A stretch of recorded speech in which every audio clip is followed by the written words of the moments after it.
The Law and the Promise. Chapter 1. The Law. Imagining creates reality. Man is all imagination. God is man and exists in us, and we in him. The eternal body of man is the imagination. That is, God himself. Blake. The purpose of the first portion of this book is to show through actual true stories how imagining creates reality. Science progresses by way of hypotheses, tentatively tested and afterwards accepted or rejected according to the facts of experience. The claim that imagining creates reality needs no more consideration than is allowed by science. It proves itself in performance. The world in which we live is a world of imagination. In fact, life itself is an activity of imagining. For Blake wrote Professor Morrison of the University of St. Andrews, "The world originates in a divine activity identical with what we know ourselves as the activity of imagination. His task being to open the immortal eyes of man inward, into the worlds of thought, into eternity, ever expanding in the bosom of God, the human imagination. Nothing appears or continues in being by a power of its own. Events happen because comparatively stable imaginal activities created them, and they continue in being only as long as they receive such support. The secret of imagining," writes Douglas Fawcett, "is the greatest of all problems to the solution of which the mystic aspires. Supreme power, supreme wisdom, supreme delight lie in the far-off solution of this mystery. When man solves the mystery of imagining, he will have discovered the secret of causation, and that is, imagining creates reality. Therefore, the man who is aware of what he is imagining knows what he is creating, realizes more and more that the drama of life is imaginal, not physical. All activity is at bottom imaginal.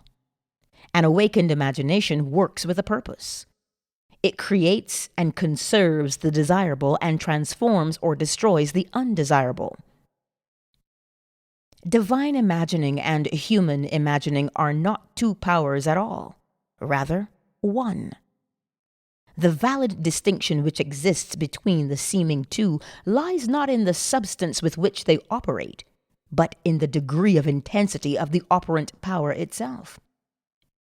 Acting at high tension, an imaginal act is an immediate objective fact.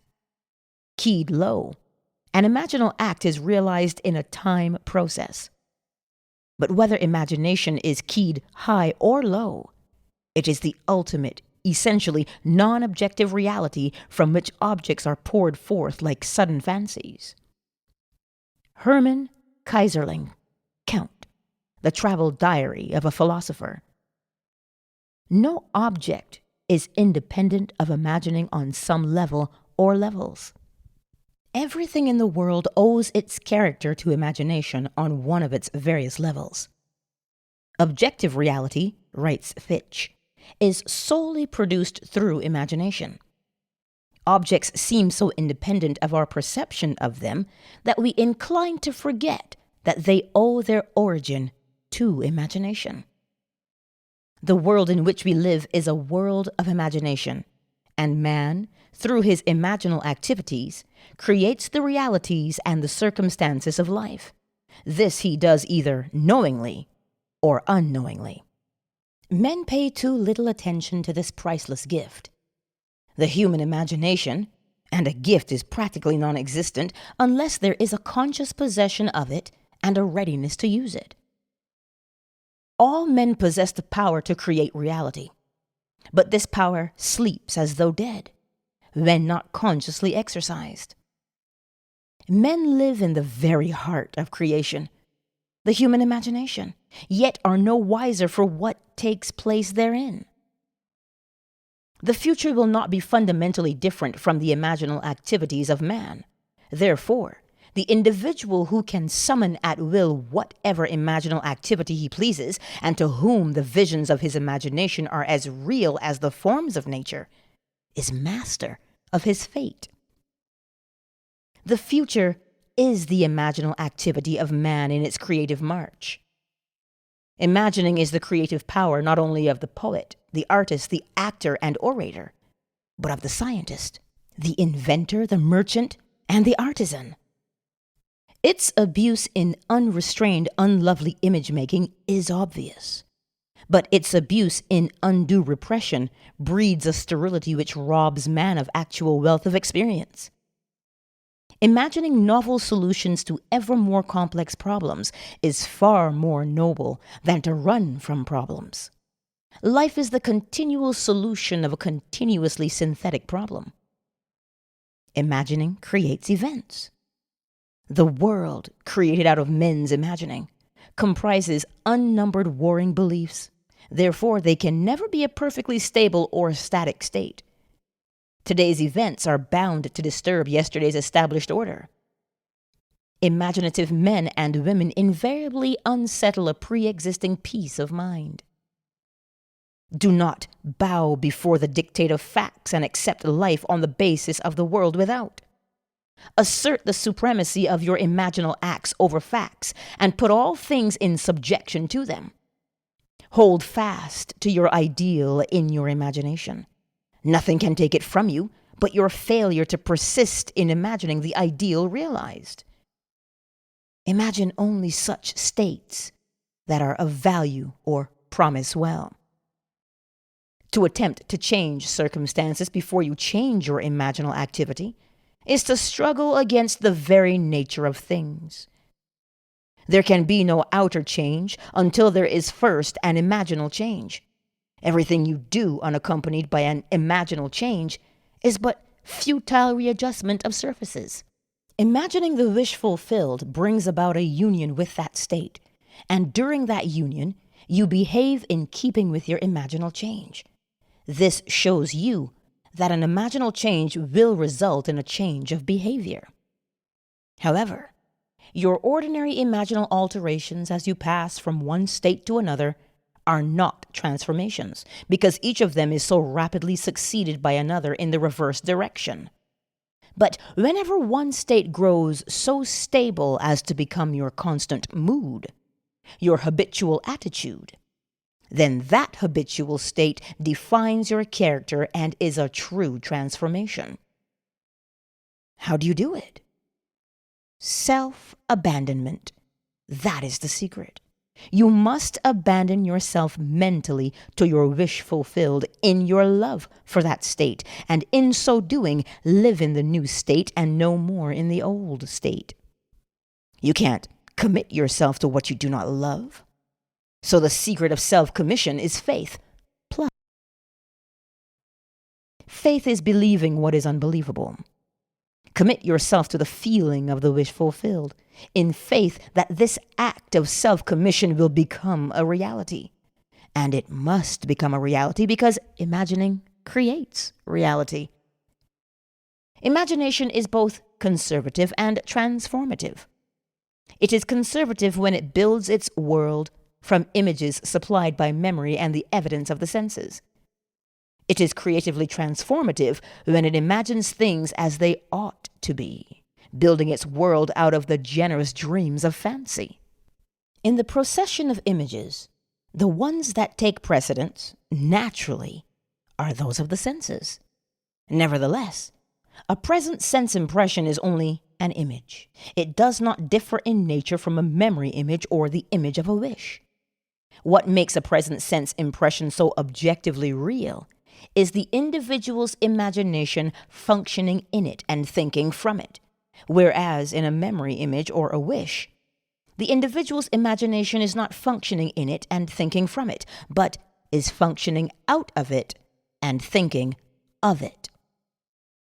If you would enter into the image in your imagination, then you would know what it is to be creatively transformative. Then would you realize your wish, and then you would be happy. Every image can be embodied, but unless you yourself enter the image and think from it, it is incapable of birth. Therefore, it is the height of folly to expect the wish to be realized by the mere passage of time. That which requires imaginative occupancy to produce its effect obviously cannot be effected without such occupancy. You cannot be in one image and not suffer the consequences of not being in another. Imagination is spiritual sensation.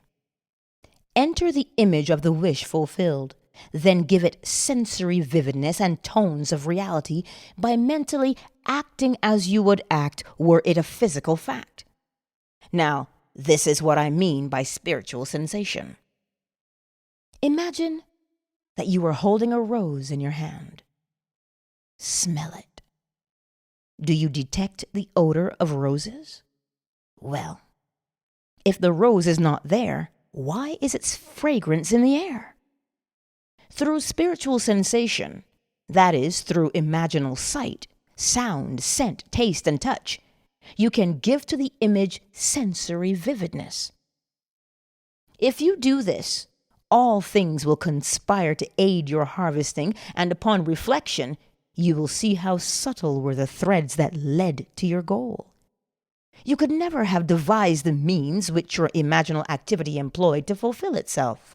If you long to escape from your present sense fixation, to transform your present life into a dream of what might well be, you need but imagine that you are already what you want to be and to feel the way you would expect to feel under such circumstances. Like the make-believe of a child who is remaking the world after its own heart. Create your world out of pure dreams of fancy. Mentally enter into your dream. Mentally do what you would actually do were it physically true. You will discover that dreams are realized not by the rich, but by the imaginative. Nothing stands between you and the fulfillment of your dreams but facts, and facts are the creations of imagining. If you change your imagining, you will change the facts. Man and his past are one continuous structure. This structure contains all of the facts which have been conserved and still operate below the threshold of his surface mind. For him, it is merely history. For him it seems unalterable, a dead and firmly fixed past. But for itself, it is living. It is part of the living age. He cannot leave behind him the mistakes of the past, for nothing disappears. Everything that has been is still in existence. The past still exists, and it gives and still gives its results. Man must go back in memory, seek for and destroy the causes of evil, however far back they lie. This going into the past and replaying a scene of the past in imagination as it ought to have been played the first time, I call revision. And revision results in repeal. Changing your life means changing the past. The causes of any present evil are the unrevised scenes of the past. The past and the present form the whole structure of man. They are carrying all of its contents with it. Any alteration of content will result in an alteration in the present and future. Live nobly, so that mind can store a past well worthy of recall. Should you fail to do so, remember the first act of correction or cure is always revise. If the past is recreated into the present, so will the revised past be recreated into the present. Or else the claim, though your sins are like scarlet, they shall be as white as snow, is a lie. And it is no lie. Isaiah 1:18. The purpose of the story-to-story commentary that follows is to link up as briefly as possible the distinct but never disconnected themes of the 14 chapters into which I have divided the first part of this book. It will serve, I hope, as a thread of coherent thought that binds the whole into proof of its claim. Imagining creates reality. To make such a claim is easily done. To prove it in the experience of others is far sterner. to stir you to use the law constructively in your own life. That is the aim of this book. Chapter 2. Dwell Therein. My God, I heard this day that none doth build a stately habitation, but he that means to dwell therein. What house more stately hath there been, or can be, than is man, to whose creation all things are in decay? George Herbert.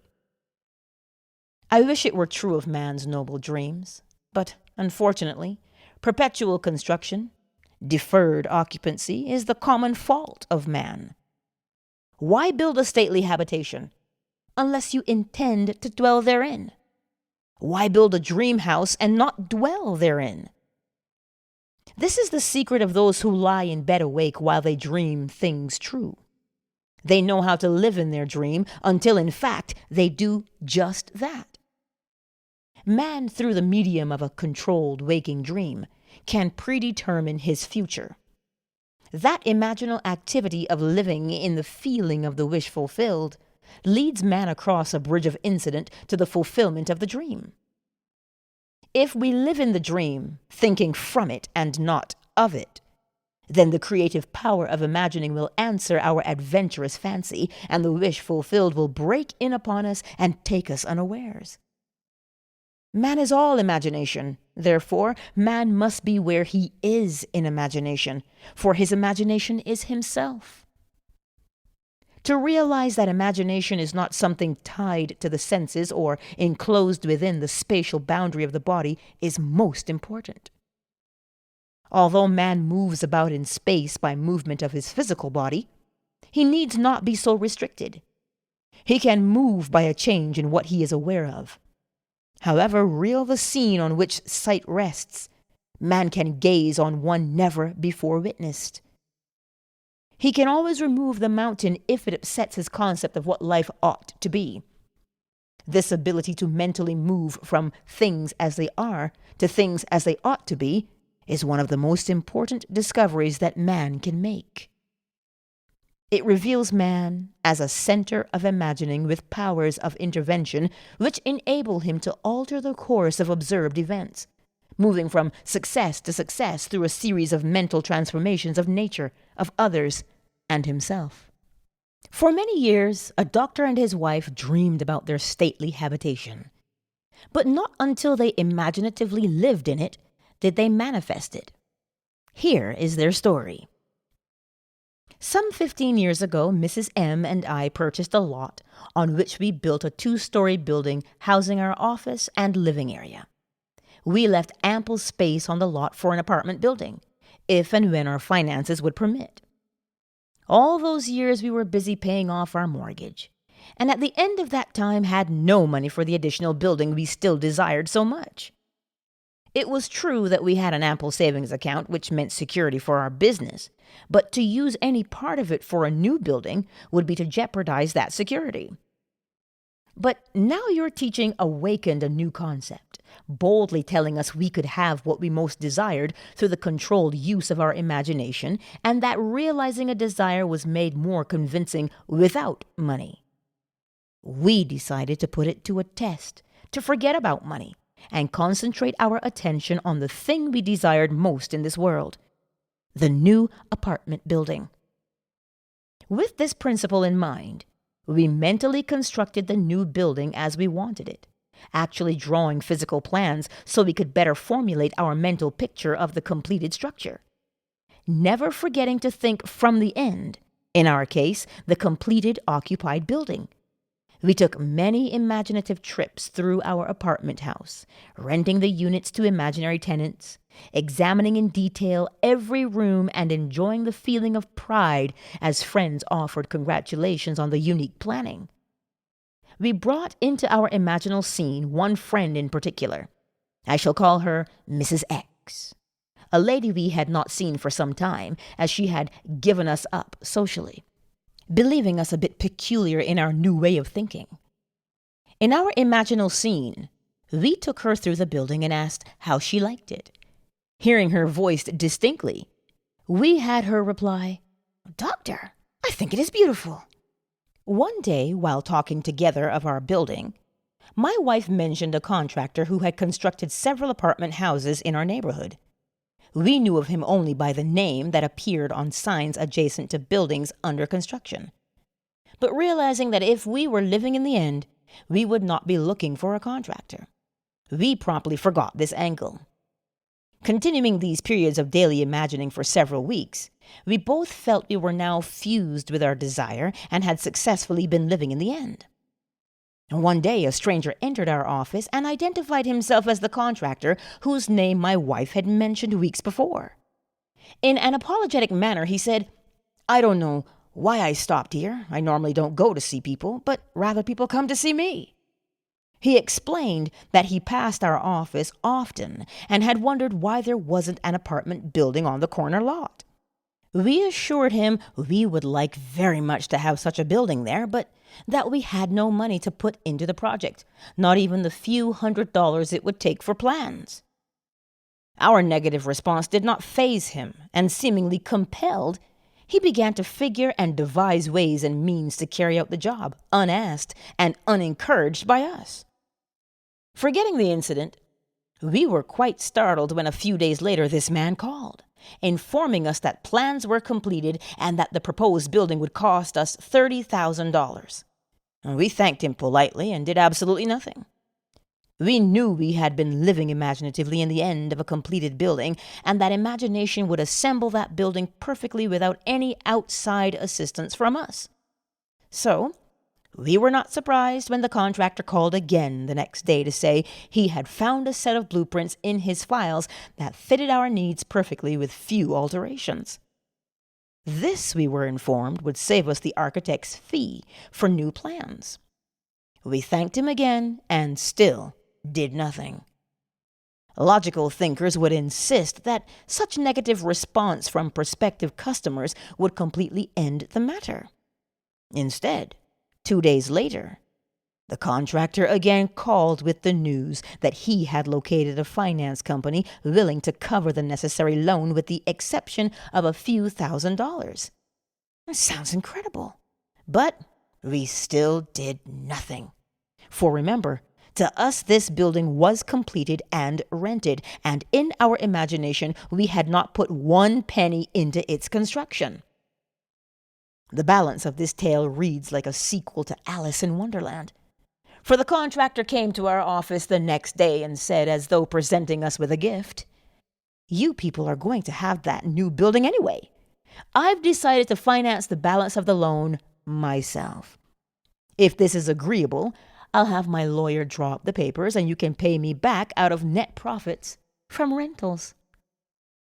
This time, we did do something. We signed the papers and construction began immediately. Most of the apartment units were rented before final completion, and all but one occupied the day of completion. We were so thrilled by the seemingly miraculous events of the past few months that for a while we didn't understand this seeming flaw in our imaginal picture. But knowing what we had already accomplished through the power of imagining, we immediately conceived another imaginal scene, and in it this time, instead of showing the party through the unit and hearing the words, "We'll take it," we ourselves, in imagination, visited tenants who had already moved in that apartment. We allowed them to show us through the rooms and heard their pleased and satisfied comments. 3 days later, that apartment was rented. Our original imaginary drama had objectified itself in every detail, save one. And that one became a reality when 1 month later our friend Mrs. X surprised us with a long overdue visit, expressing her desire to see our new building.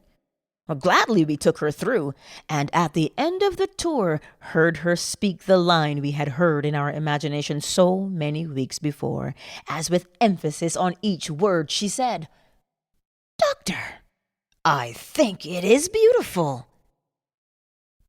Our dream of 15 years was realized, and we know now that it could have been realized any time within those 15 years if we had known the secret of imagining and how to live in the end of desire. But now it was realized, Our one big desire was objectified, and we did not put one penny of our own money into it. Dr. M. Through the medium of a dream, a controlled waking dream, the doctor and his wife created reality.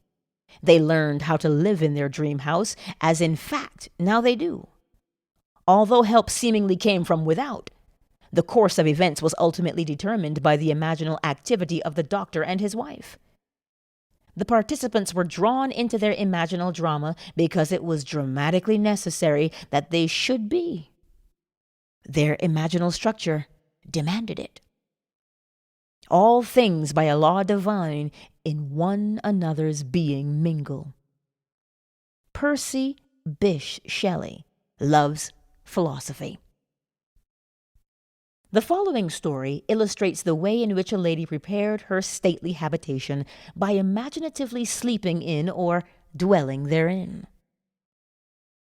A few months ago, my husband decided to place our home on the market.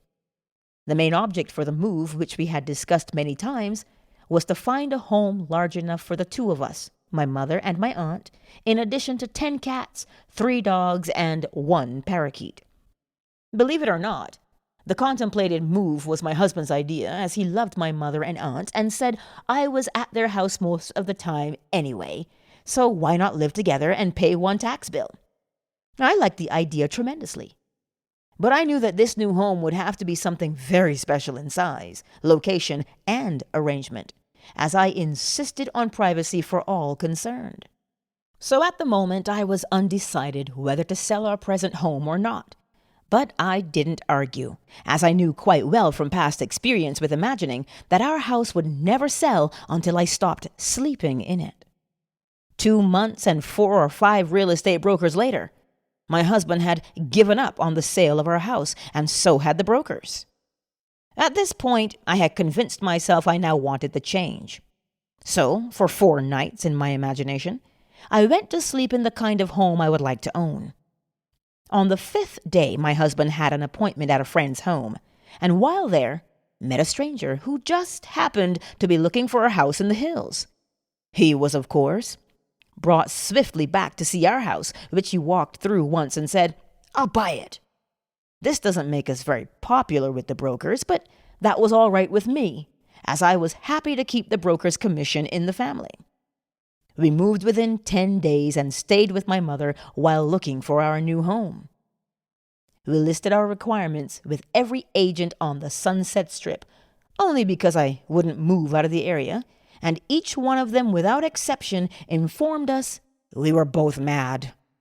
It was entirely impossible, they said, to find an older home of English style, with 2 separate living rooms, separate apartments, a library, and built on a flat knoll with enough ground space to fence for large dogs, and located in one particular area. When we told them the price we would pay for this house, they just looked sad. I said that wasn't all we wanted. We wanted wood paneling all through the house, a huge fireplace, a magnificent view, and seclusion. No close neighbors, please. At this point, the lady agent would giggle and remind me that there was no such house, but if there were, they would realize 5 times what we were willing to pay. But I knew there was such a house, because my imagination had been sleeping in it, and if I am my imagination, then I had been sleeping in it. By the 2nd week, we had exhausted 5 real estate offices, and the gentleman in the 6th office was looking a little wild when one of his partners, who had not spoken until then, said, "Why don't you show them the place up King's Road?" A 3rd partner in the office laughed sourly and said, "That property isn't even listed. And besides, the old lady would throw you off the property. She's got 2 acres up there, and you know she wouldn't split." Well, I didn't know what she wouldn't split, but my interest had been aroused by the street name, for I liked that particular area best of all. So I asked, why not just take a look anyway? For laughs. As we drove up the street and turned off onto a private road, we approached a large 2-story house built of redwood and brick. English in appearance, surrounded by tall trees and sitting alone and aloof on its own knoll, viewing the city below from all of its many windows. I felt a peculiar excitement as we walked to the front door and were greeted by a lovely woman who graciously asked us in. I do not think I breathed for the next minute or two, for I had walked into the most exquisite room I had ever seen. The solid redwood walls and the brick of a great fireplace rose to a height of 28 feet, terminating in an arched ceiling joined together by huge redwood beams. The room was straight out of Dickens, and I could almost hear Christmas carolers singing on the balcony of the upstairs dining room, which looked out over the living room. A great cathedral window gave a view of sky, mountains, and city far below, and the beautiful old redwood walls glowed in the sunlight. We were shown through a spacious apartment on the lower floor with connecting library, separate entrance, and separate patio. 2 staircases led upward to a long hall opening into 2 separated bedrooms and baths.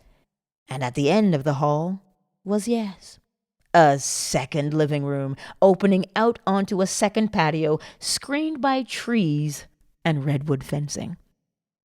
Built on 2 acres of beautifully landscaped grounds. I began to understand what the agent had meant by saying she wouldn't split, for on 1 acre stood a large swimming pool and pool house completely separated from the main house, but undoubtedly belonging to it. It did indeed seem to be an impossible situation, as we did not want 2 acres of highly taxable property, plus a swimming pool a block away from the house. Before we left, I walked through that magnificent living room once more, going up the stairs to the dining room balcony. I turned, and looking down, saw my husband standing by the fireplace, pipe in hand, with an expression of perfect satisfaction on his face. I placed my hands on the balcony railing and watched him for a moment. When we were back in the real estate office, the 3 agents were ready to close for the day. But my husband detained them, saying, "Let's make her an offer anyway. Maybe she will split the property. What can we lose?" 1 agent left the office without a word. Another said, "The idea is ridiculous." The agent we had originally talked to said, "Forget it. It's a pipe dream." My husband is not easily annoyed, but when he is, there is no more stubborn creature on earth. He was now annoyed. He sat down, slammed his hand on the desk, and roared, "It's your business to submit offers, isn't it?" They agreed that this was so, and finally promised to submit our offer on the property. We left, and that night, in my imagination, I stood on that dining room balcony and looked down at my husband standing by the fireplace.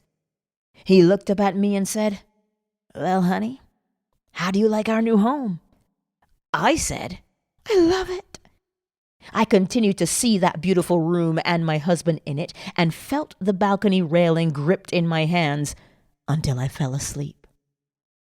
The next day, as we were having dinner in my mother's house, the telephone rang, and the agent, in an unbelieving voice, informed me that we had just purchased a house. The owner had split the property right down the middle, giving us the house and the acre it stood on for the price we offered. J.R.B. Dreamers often lie in bed awake while they do dream things true. William Shakespeare, Romeo and Juliet. One must adopt either the way of imagination or the way of sense. No compromise or neutrality is possible. He who is not for me is against me. Matthew 12:30, Luke 11:23. When man finally identifies himself with his imagination rather than his senses, he has at long last discovered the core of reality. I have often been warned by self-styled realists that man will never realize his dream by simply imagining that it is already here. Yet, Man can realize his dream by simply imagining that it is already here. That is exactly what this collection of stories proves. If only men were prepared to live imaginatively in the feeling of the wish fulfilled, advancing confidently in their controlled waking dream, then the power of imagining would answer their adventurous fancy, and the wish fulfilled would break in upon them and take them unawares. Nothing is more continuously wonderful than the things that happen every day to the man with imagination sufficiently awake to realize their wonder. Observe your imaginal activities. Imagine better than the best you know, and create a better world for yourself and others.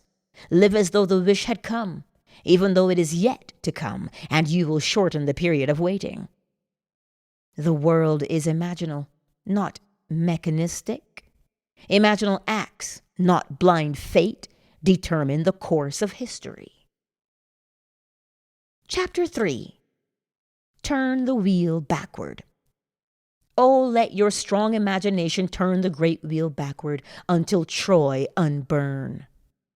Sir John Collins, Squire, The Birds.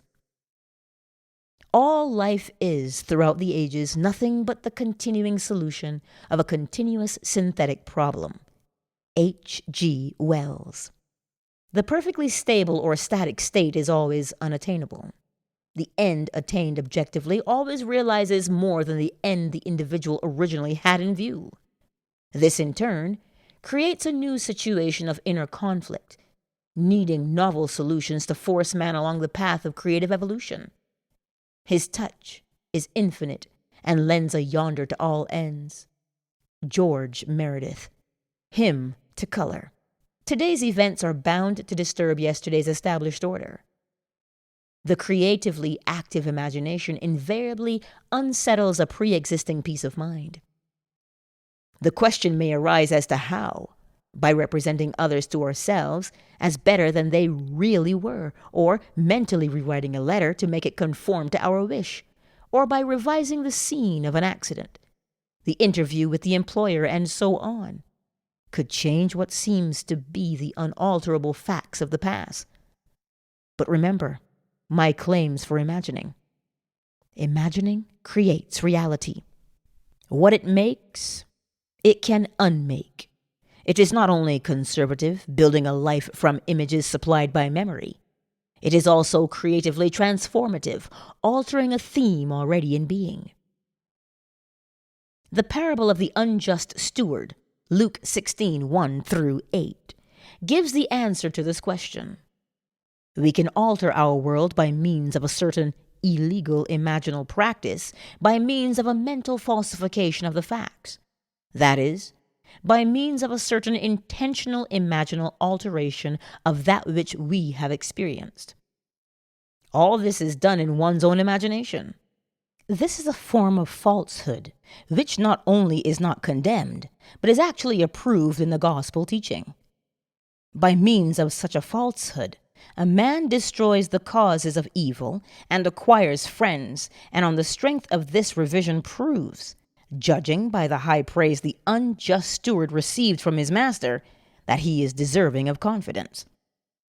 Because imagining creates reality, we can carry revision to the extreme and revise a scene that would be otherwise unforgivable. We learn to distinguish between man, who is all imagination, and those states into which he may enter. An unjust steward, looking at another's distress, will represent the other to himself as he ought to be seen. Were he himself in need, he would enter his dream in his imagination and imagine what he would see and how things would seem and how people would act after these things should be. Then, in this state, he would fall asleep, feeling the way he would expect to feel under such circumstances. Would that all the Lord's people were unjust stewards, mentally falsifying the facts of life to deliver individuals forevermore. For the imaginal change goes forward, until at length the altered pattern is realized on the heights of attainment. Our future is our imaginal activity in its creative march. Imagine better than the best you know. To revise the past is to reconstruct it with new content. Man should daily relive the day as he wished he had lived it, revising the scenes to make them conform to his ideals. For instance, suppose today's mail brought disappointing news. Revise the letter. Mentally rewrite it and make it conform to the news you wish you had received.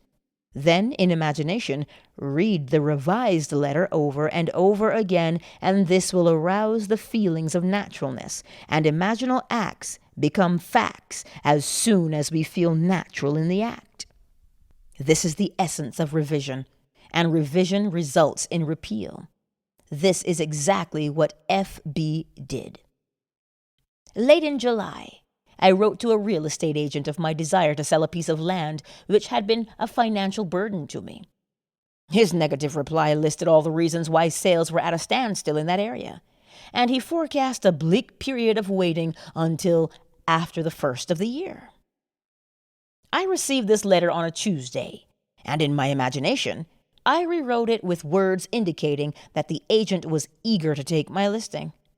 I read this revised letter over and over, and I extended my imaginal drama using your theme of the four mighty ones of your imagination from your book, Seed Time and Harvest: the producer, the author, the director, and the actor. In my imaginal scene as producer, I suggested the theme: the lot is sold for a profit. As the author, I wrote this simple scene which to me implied fulfillment. Standing in the real estate office, I extended my hand to the agent and said, "Thank you, sir." And he replied, "It was a pleasure doing business with you." As director, I rehearsed myself as actor until that scene was vividly real, and I felt the relief which would be mine if the burden were really lifted. 3 days later, the agent I had originally written phoned me saying he had a deposit for my lot at the price I had specified. I signed the papers in his office the next day, extended my hand and said, "Thank you, sir." The agent replied, "It was a pleasure doing business with you." 5 days after I had constructed and enacted an imaginal scene, it became a physical reality and was played word for word just as I had heard it in my imagination. The feeling of relief and joy came, not so much from selling the property, but from the incontrovertible proof that my imagined drama worked. F.B. If the thing accomplished were all how futile. But F.B. discovered a power within himself that can consciously create circumstances. By mentally falsifying the facts of life, man moves from passive reaction to active creation. This breaks the wheel of recurrence and builds a cumulatively enlarging future. If man does not always create in the full sense of the word, it is because he is not faithful to his vision, or else he thinks of what he wants rather than from his wish fulfilled. Man is such an extraordinary synthesis, partly tied to his senses and partly free to dream that his internal conflicts are perennial. The state of conflict in the individual is expressed in society. Life is a romantic adventure. To live creatively, imagining novel solutions to ever more complex problems, is far nobler than to restrain or kill out desire. All that is desired can be imagined into existence. Wast thou be in a dream and yet not sleep? John Bunyan, The Pilgrim's Progress. Try to revise your day every night before falling asleep. Try to visualize clearly and enter into the revised scene, which would be the imaginal solution of your problem. The revised imaginal structure may have a great influence on others, but that is not your concern. The other influenced in the following story is profoundly grateful for that influence. L.S.E. writes, "Last August, while on a blind date, I met the man I wanted to marry. This happens sometimes, and it happened to me. He was everything I had ever thought of as desirable in a husband. 2 days after this enchanted evening, it was necessary for me to change my place of residence because of my work, and that same week, the mutual friend who had introduced me to this man moved away from the city. I realized that the man I had met probably did not know of my new address, and frankly, I was not sure he knew my name. After your last lecture, I spoke to you on this situation. Although I had plenty of other dates, I could not forget this one man.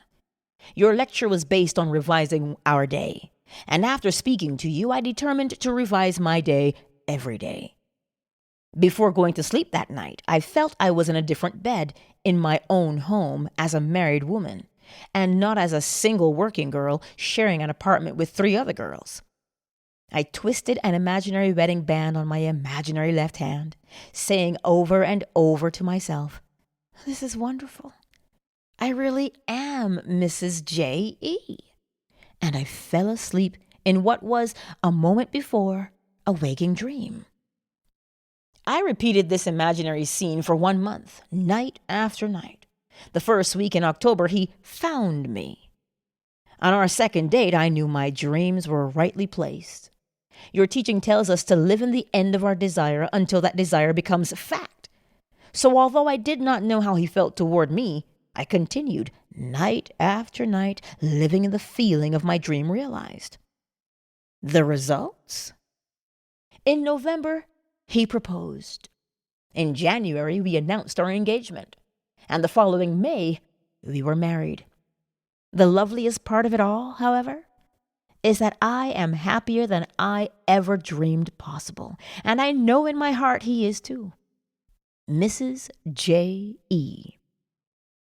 By using her imagination radically instead of conservatively, by building her world out of pure dreams of fancy, rather than using images supplied by memory, she brought about the fulfillment of her dream. Common sense would have used images supplied by her memory and thereby perpetuated the fact of lack in her life. Imagination created what she desired out of a dream of fancy. Everyone must live wholly on the level of imagination, and it must be consciously and deliberately undertaken. Lovers and madmen have such seething brains, such shaping fantasies that apprehend more than cool reason overcomprehends. William Shakespeare, A Midsummer Night's Dream. If our time of revision be well spent, we need not worry about results. Our fondest hopes will be realized. Art thou real, earth? Am I? In whose dream do we exist? Frank Kendon, The Timepiece. There is no inevitable permanence in anything. Both past and present continue to exist only because they are sustained by imagining on some level or other, and a radical transformation of life is always possible by man revising the undesirable part of it.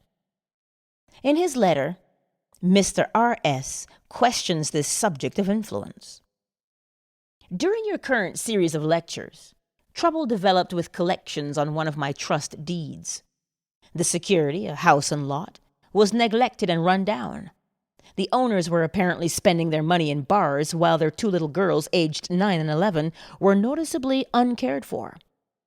However, forgetting appearances, I began to revise the situation. In my imagination, I drove my wife past the property and said to her, "Isn't the yard beautiful? It's so neat and well cared for. Those people really show their love for their home. This is one trust deed we will never have to worry about." I would see the house and lot as I wanted to see it, a place so lovely it gave me a warm glow of pleasure. Every time the thought of this property came to me, I repeated my imaginal scene. After I had been practicing this revision for some time, the woman who lived in the house had an automobile accident. While she was in the hospital, her husband disappeared. The children were cared for by neighbors, and I was tempted to visit the mother in the hospital to reassure her of assistance, if necessary. But how could I, when my imaginary scene implied that she and her family were happy, successful, and obviously contented? So I did nothing but my daily revision. A short while after leaving the hospital, the woman and her 2 daughters disappeared also. Payments were sent in on the property, and a few months later, she reappeared with a wedding certificate and a new husband. At this writing, all payments are right up to date. The two little girls are obviously happy and well cared for, and a room has been added to the property by the owners, giving our trust deed additional security. It was mighty nice to solve my problem without threats, unkind words, eviction, or worry about the little girls. But was there something in my imagining that sent this woman to the hospital? R.S. Any imaginal activity acquiring intensity through our concentrated attention to clarity of the end desired tends to overflow into regions beyond where we are. But we must leave it to take care of such imaginal activity itself. It is marvelously resourceful in adapting and adjusting means to realize itself. Once we think in terms of influence rather than of clarity of the end desired, the effort of imagination becomes an effort of will, and the great art of imagining is perverted into tyranny. The buried past usually lies deeper than our surface mind can plumb. But fortunately for this lady, she remembered and proved that the made past can also be unmade through revision. For 39 years, I had suffered from a weak back. The pain would increase and decrease, but would never leave completely. The condition had progressed to the point where I used medical treatment almost constantly. The doctor would put the hip right for the moment, but the pain simply would not go away. One night, I heard you speak of revision and wondered to myself if a condition of almost 40 years could be revised. I had remembered that at the age of 3 or 4 years I had fallen backward from a very high swing and had been quite ill at that time because of a serious hip injury. From that time on, I had never been completely free from pain and had paid many $1 to alleviate the condition to no avail. This year, during the month of August, the pain had become more intense, and one night I decided to test myself and attempt to revise that ancient accident, which had been the cause of so much distress in pain and costly medical fees most of my adult life. Many nights passed before I could feel myself back to the age of childhood play, but I succeeded. One night I actually felt myself on that swing, feeling the rush of wind as the swing rose higher and higher. As the swing slowed down, I jumped forward, landing solidly and easily on my feet. In the imaginal action, I ran to my mother and insisted that she come watch what I could do. I did it again, jumping down from the swing and landing safely on my 2 feet. I repeated this imaginal act over and over until I fell asleep in the doing of it. Within 2 days, the pain in my back and hip began to recede, and within 2 months pain no longer existed for me. A condition that had plagued me for more than 39 years, that had cost a small fortune in attempted cure, was no more. L.H. It is to the pruning shears of revision that we owe our prime fruit. Man and his past are one continuous structure.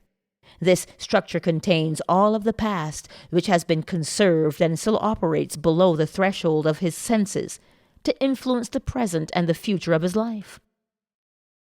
The whole is carrying all of its contents with it.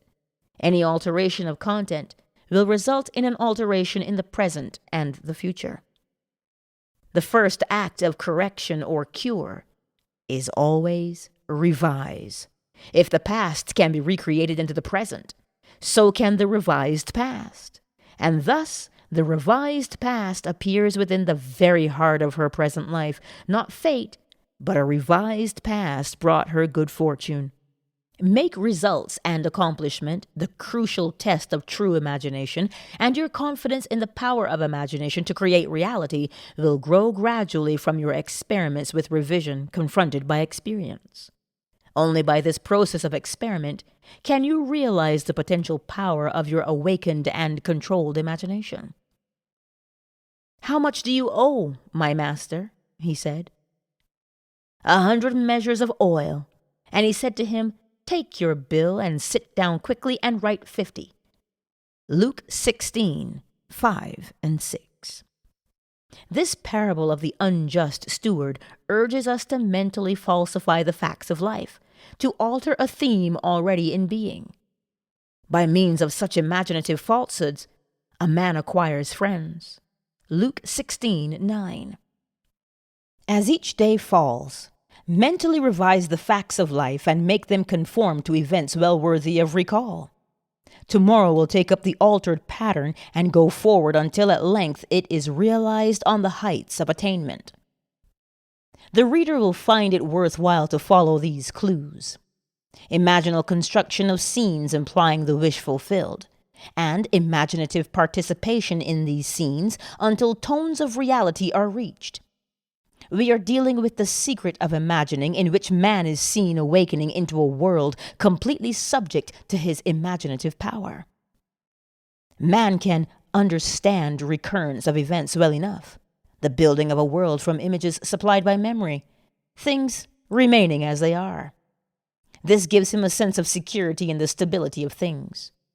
However, the presence within him of a power which awakens and becomes what it wills, radically changing its form, its environment, and the circumstances of life, inspires in him a feeling of insecurity, a dreadful fear of the future. Now, it is high time to awake out of sleep, Romans 13:11, and put an end to all the unlovely creations of sleeping man. Revise each day. Let your strong imagination turn the great wheel backward until Troy unburn. Sir John Collins, Squire, The Birds. Chapter 4. There is no fiction. The distinction between what is real and what is imaginary is not one that can be finally maintained. All existing things are in an intelligible sense imaginary. John S. Mackenzie. There is no fiction. If an imaginal activity can produce a physical effect, our physical world must be essentially imaginal. To prove this would require merely that we observe our imaginal activities and watch to see whether or not they produce corresponding external effects. If they do, then we must conclude that there is no fiction. Today's imaginal drama, fiction, becomes tomorrow's fact.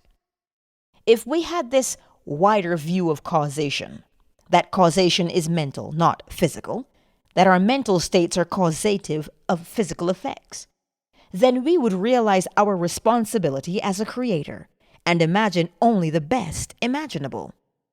Fable enacted as a sort of stage play in the mind is what creates the physical facts of life. Man believes that reality resides in the solid objects he sees around him, that it is in this world that the drama of life originates, that events spring suddenly into existence, created moment by moment out of antecedent physical facts. But causation does not lie in the external world of facts. The drama of life originates in the imagination of man. The real act of becoming takes place within man's imagination and not without. The following stories could define causation as the assemblage of mental states, which occurring creates that which the assemblage implies. The foreword from Walter Lord's A Night to Remember illustrates my claim, imagining creates reality. In 1898, a struggling author named Morgan Robertson concocted a novel about a fabulous Atlantic liner, far larger than any that had ever been built. Robertson loaded his ship with rich and complacent people and then wrecked it one cold April night on an iceberg. This somehow showed the futility of everything, and in fact, the book was called Futility, when it happened that year published by the firm of M.F. Mansfield. 14 years later, a British shipping company named the White Star Line built a steamer remarkably like the one in Robertson's novel. The new liner was 66,000 tons displacement. Robertson's was 70,000 tons. The real ship was 882.5 feet long. The fictional one was 800 feet. Both could carry about 3,000 people, and both had enough lifeboats for only a fraction of that number. But then this didn't seem to matter because both were labeled unshakable. On April 19th, 1912, the real ship left Southampton on her maiden voyage to New York. Her cargo included a priceless copy of the Rubaiyat of Omar Khayyam and a list of passengers collectively worth $250 million. On her way over, she, too, struck an iceberg and went down on a cold April night. Robertson called his ship the Titan. The White Star Line called its ship the Titanic. Had Morgan Robertson known that imagining creates reality, that today's fiction is tomorrow's fact, would he have written the novel Futility? In the moment of the tragic catastrophe, writes Schopenhauer, the conviction becomes more distinct to us than ever that life is a bad dream from which we have to awake, and the bad dream is caused by the imaginal activity of sleeping humanity. Imaginal activities may be remote from their manifestation, and unobserved events are only appearance. Causation as seen in this tragedy is elsewhere in space-time, far off from the scene of action, invisible to all, was Robertson's imaginal activity, like a scientist in a control room directing his guided missile through space-time. Who paints a picture, writes a play or book, which others read while he's asleep in bed? Oh, the other side of the world when they're o'erlook. His page, the sleeper, might as well be dead. What knows he of his distant unfelt life?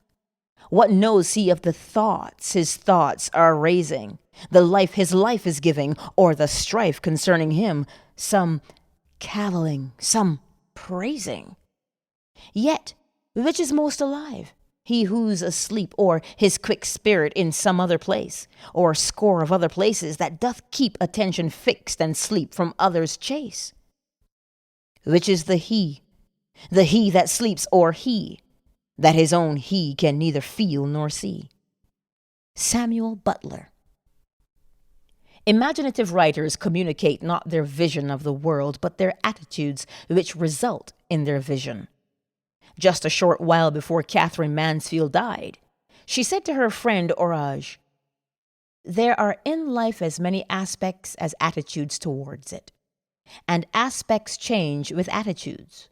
Could we change our attitude, we should not only see life differently, but life itself would come to be different. Life would undergo a change of appearance because we ourselves had undergone a change in attitude. Perception of a new pattern is what I call a creative attitude towards life." Prophets, wrote Blake, in the modern sense of the word, have never existed. Jonah was no prophet in the modern sense, for his prophecy of Nineveh failed. Every honest man is a prophet. He utters his opinion both of private and public matters. Thus, if you go on so, the result is so. He never says, "Such a thing shall happen. Let you do what you will." A prophet is a seer, not an arbitrary dictator. The function of the prophet is not to tell us what is inevitable, but to tell us what can be built up out of persistent imaginal activities. The future is determined by the imaginal activities of humanity, activities in their creative march, activities which can be seen in your dreams and the visions of your head as you lay in bed. Daniel 2:28. Would that all the Lord's people were prophets. Numbers 11:29. In the true sense of the word, like this dancer who now, from the summit of his realized ideal, sights yet higher peaks that are to be scaled. After you have read this story, you will understand why he is so confident that he can predetermine any materialistic future he desires, and why he is equally sure that others give reality to what were otherwise a mere figment of his imagination. That there exists and can exist nothing outside imagining on some level or other. Nothing continues in being save what imagining supports. The mind can make substance and people planets of its own with beings brighter than they have been, and give a breath to forms which can outlive all flesh. Lord G. Byron. As my story begins at the age of 19, I was a mildly successful dancing teacher and continued in this static state for almost 5 years. At the end of this time, I met a young lady who talked me into attending your lectures. My thought, upon hearing you say imagining creates reality, was that the entire idea was ridiculous. However, I decided to accept your challenge and disprove your thesis. I bought your book, Out of This World, and read it many times. Still unconvinced, I set myself a rather ambitious goal. My present position was as an instructor with the Arthur Murray Dance Studio, and my goal was to own a franchise and be boss of an Arthur Murray studio myself. This seemed the most unlikely thing in the world, as franchises were extremely difficult to secure. But on top of this fact, I was completely without the necessary funds to begin such an operation. Nevertheless, I assumed the feeling of my wish fulfilled as night after night, in my imagination, I went to sleep managing my own studio. 3 weeks later, a friend called me from Reno, Nevada. He had the Murray studio there and said it was too much for him to cope with alone. He offered me a partnership, and I was delighted. So delighted, in fact, that I hastened to Reno on borrowed money and promptly forgot all about you and your story of imagination. My partner and I worked hard and were very successful. But after a year, I was still not satisfied. I wanted more. I began thinking of ways and means to get another studio. All my efforts failed. One night as I retired, I was restless and decided to read. As I looked through my collection of books, I noticed your slender volume, Out of This World.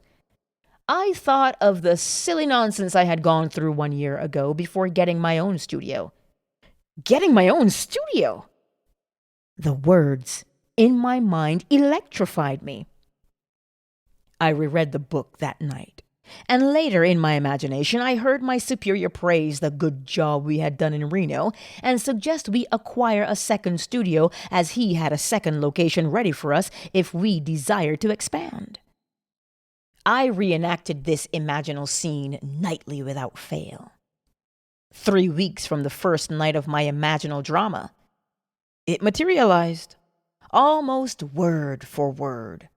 My partner accepted the new studio in Bakersfield, and I had the Reno studio alone. Now I was convinced of the truth of your teaching, and never again will I forget. Now I wanted to share this wonderful knowledge of imaginal power with my staff. I tried to tell them of the marvels they could accomplish, but I was unable to reach many, although one fantastic incident resulted from my efforts to tell this story. A young teacher told me he believed my story, but said it would have probably happened anyway in time. He insisted the entire theory was nonsense, but stated that if I could tell him something of an incredible nature that would actually happen and which he could witness, then he would believe.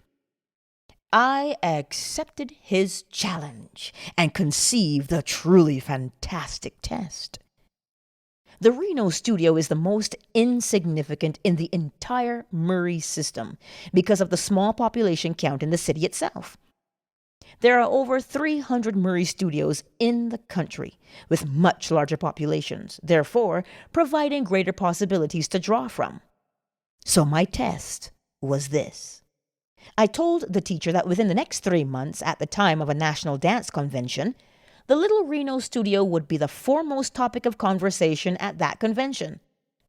He calmly stated this was quite impossible. That night when I retired, I felt myself standing before a tremendous audience. I was speaking on creative imagining and felt the nervousness of being before such a vast audience. But I also felt the wonderful sensation of audience acceptance.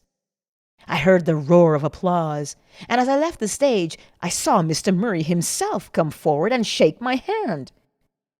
I reenacted this entire drama night after night.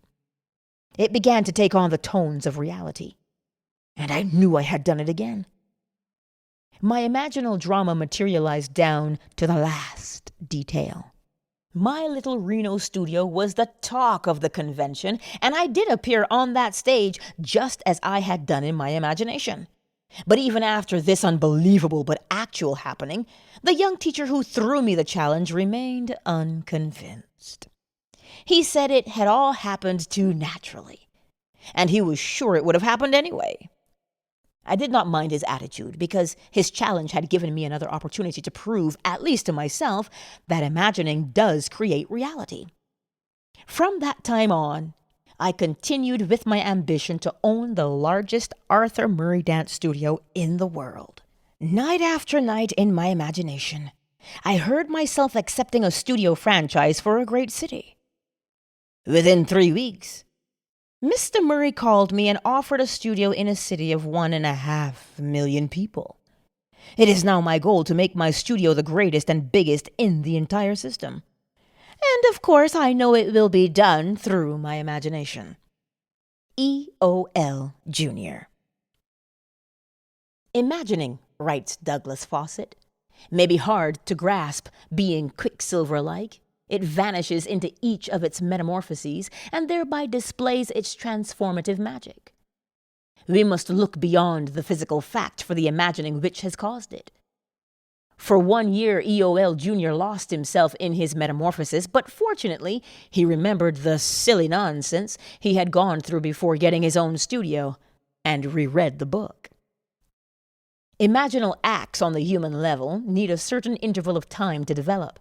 But imaginal acts, whether committed to print or locked in the bosom of a hermit, will realize themselves in time. Test yourself, if only out of curiosity. You will discover the profit is your own imagining, and you will know there is no fiction.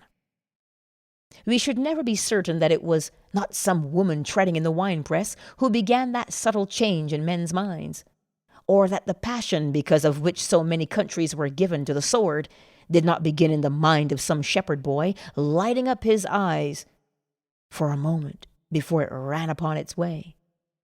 William Butler Yeats. There is no fiction.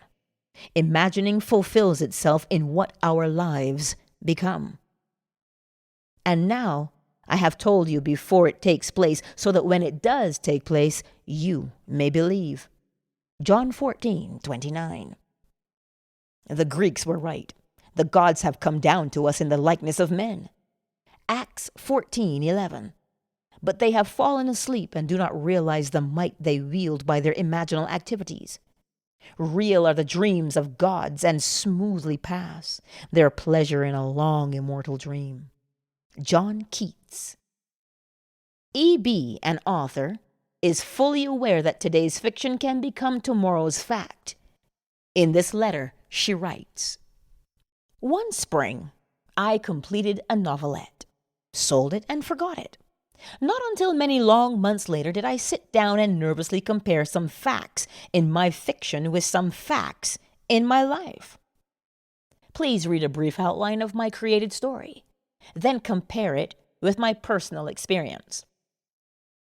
The heroine of my story took a vacation trip to Vermont, to the small city of Stowe, Vermont, to be exact. When she reached her destination, she was faced with such unpleasant behavior on the part of her companion that she either had to continue her lifetime pattern of allowing another selfish demand dominate her, or to break that pattern and leave. She broke it and returned to New York. When she returned, and the story continues, events took shape in a proposal of marriage which she happily accepted. For my part of this tale, as small events evolved, I began to remember the dictates of my own pen, an insignificant relationship. This is what happened to me. I received an invitation from a friend offering me a vacation at her summer place in Vermont. I accepted and was not startled at first when I learned her summer place was in the city of Stowe. When I arrived, I found my hostess in such a highly nervous state, I realized I was faced with either a wretched summer or the choice of walking out on her. Never before in my life had I been strong enough to ignore what I thought were the claims of duty and friendship. But this time I did, and without ceremony returned to New York. A few days after I returned to my home, I too received a proposal of marriage. But at this point, fact and fiction parted. I refused the offer. I know, Neville, there is no such thing as fiction. E.B. Forgetful is green earth. The gods alone remember everlastingly. By their great memories the gods are known. George Meredith, Ballads and Poems of Tragic Life. Ends run true to their imaginal origins. We reap the fruit of forgotten blossom time. In life, the events do not come up always where we have strown the seed, so that we may not recognize our own harvest. Events are the emergence of a hidden imaginal activity. Man is free to imagine whatever he desires. This is why, despite all fatalist and misguided prophets of doom, all awakened men know that they are free. They know that they are creating reality. Is there a scriptural passage to support this claim? Yes. And it came to pass as he interpreted to us, so it was. Genesis 41:13. W.B. Yeats must have discovered that there is no fiction. For after describing some of his experiences in the conscious use of imagination, he writes, "If all who have described events like this have not dreamed, we should rewrite our histories, for all men certainly are imaginative men, must be forever casting forth enchantments, glamours, illusions, and all men, especially tranquil men, who have no powerful egotistic life, must be continually passing under their power. Our most elaborate thoughts, elaborate purposes, precise emotions, are often, as I think, not really ours, but have on a sudden come up, as it were, out of hell or down out of heaven. Ideas of good and evil. There is no fiction. Imagine better than the best you know." Chapter 5. Subtle Threads. All you behold, though it appears without, it is within, in your imagination, of which this world of mortality is but a shadow. Blake. Nothing appears or continues in being by a power of its own. Events happen because comparatively stable imaginal activities created them, and they continue in being by virtue of the support they receive from such imaginal activities. The part which imagining the wish-fulfilled plays in consciously creating circumstances is obvious in this series of stories. You will see how the telling of one story of the successful use of imagination can serve as a spur and a challenge to others to try it and see. One night, a gentleman rose in my audience. He said that he had no question to ask, but would like to tell me something. This was his story. When he came out of the armed forces after World War II, he got a job that gave him take-home pay of $25 a week. After 10 years, he was making $600 a month. At that time, he bought my book, Awakened Imagination, and read the chapter, The Pruning Shears of Revision. Through the daily practice of revision as set forth there, he was able to tell my audience 2 years later that his income was equal to that of the President of the United States. In my audience sat a man who, by his confession, was broke. He had read the same book, but he suddenly realized he had done nothing with the use of his imagination to solve his financial problem. He decided he would try to imagine himself as the winner of the 510 pool at Caliente racetrack. In his words, "In this pool, one attempts to pick winners in the 5th through the 10th races. So this is what I did. In my imagination, I stood sorting my tickets and feeling as I did so that I had each of the 6 winners. I enacted the scene over and over in my imagination until I actually felt goose pimples. Then I saw the cashier giving me a large sum of money, which I placed beneath my imaginary shirt. This was my entire imaginal drama, and for 3 weeks, night after night, I enacted this scene and fell asleep in the action. After 3 weeks, I traveled physically to the Caliente racetrack, and on that day, every detail of my imaginative play was actually realized. The only change in the scene was that the cashier gave me a check for a total of $84,000 instead of currency. TK. After my lecture the night this story was told, a man in the audience asked me if I thought it possible for him to duplicate TK's experience. I told him he must decide the circumstances of his imaginal scene himself, but that whatever scene he chose, he must create a drama he could make natural to himself and imagine the end intently with all the feeling he could muster. He must not labor for the means to the end, but live imaginatively in the feeling of the wish fulfilled. 1 month later, he showed me a check for $16,000, which he had won in another 5 to 10 pool at the same Caliente racetrack the previous day. This man had a sequel to his most interesting duplication of TK's good fortune. His first win took care of his immediate financial difficulties, although he wanted more money for future family security. Also, and more important to him, he wanted to prove that this had not been an accident. He reasoned that if his good luck could happen a second time in succession, the so-called law of percentages would give way to proof for him that his imaginal structures were actually producing this miraculous reality.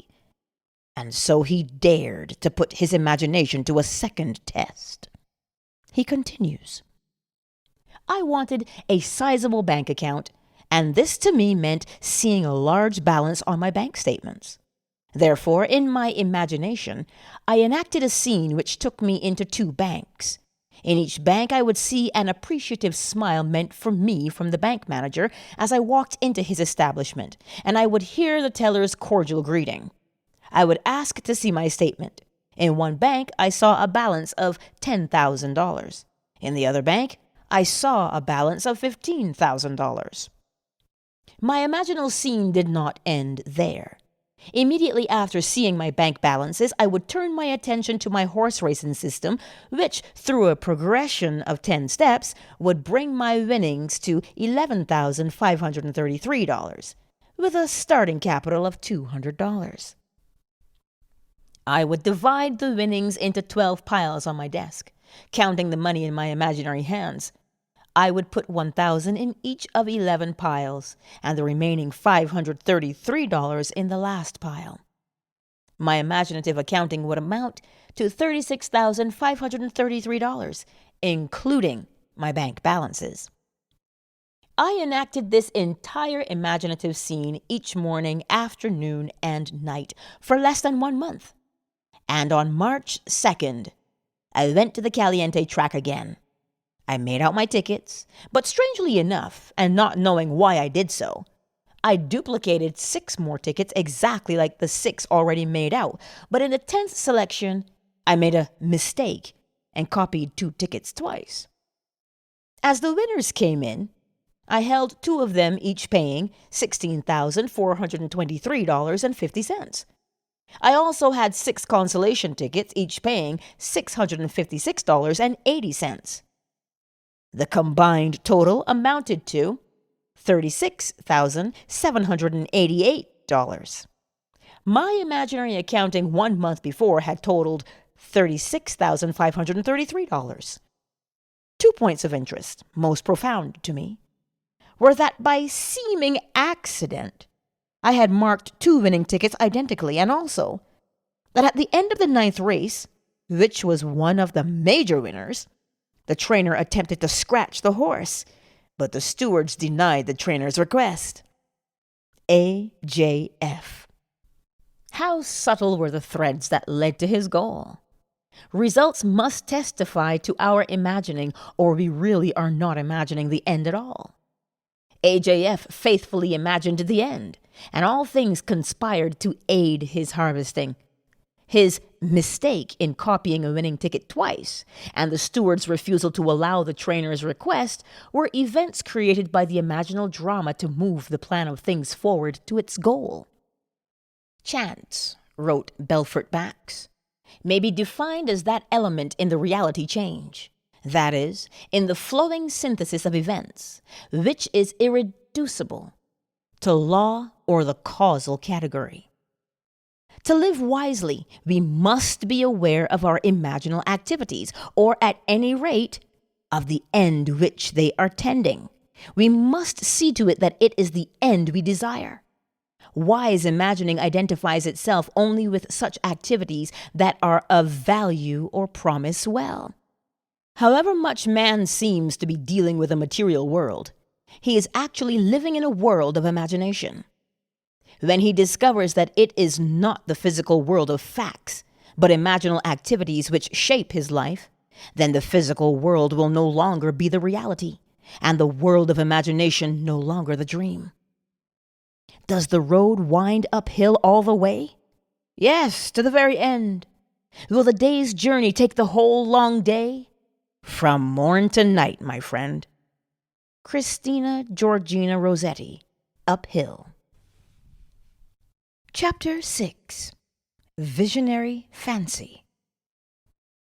The nature of visionary fancy, or imagination, is very little known, and the external nature and permanence of its ever-existent images is considered as less permanent than the things of vegetative and generative nature. Yet the oak dies as well as the lettuce.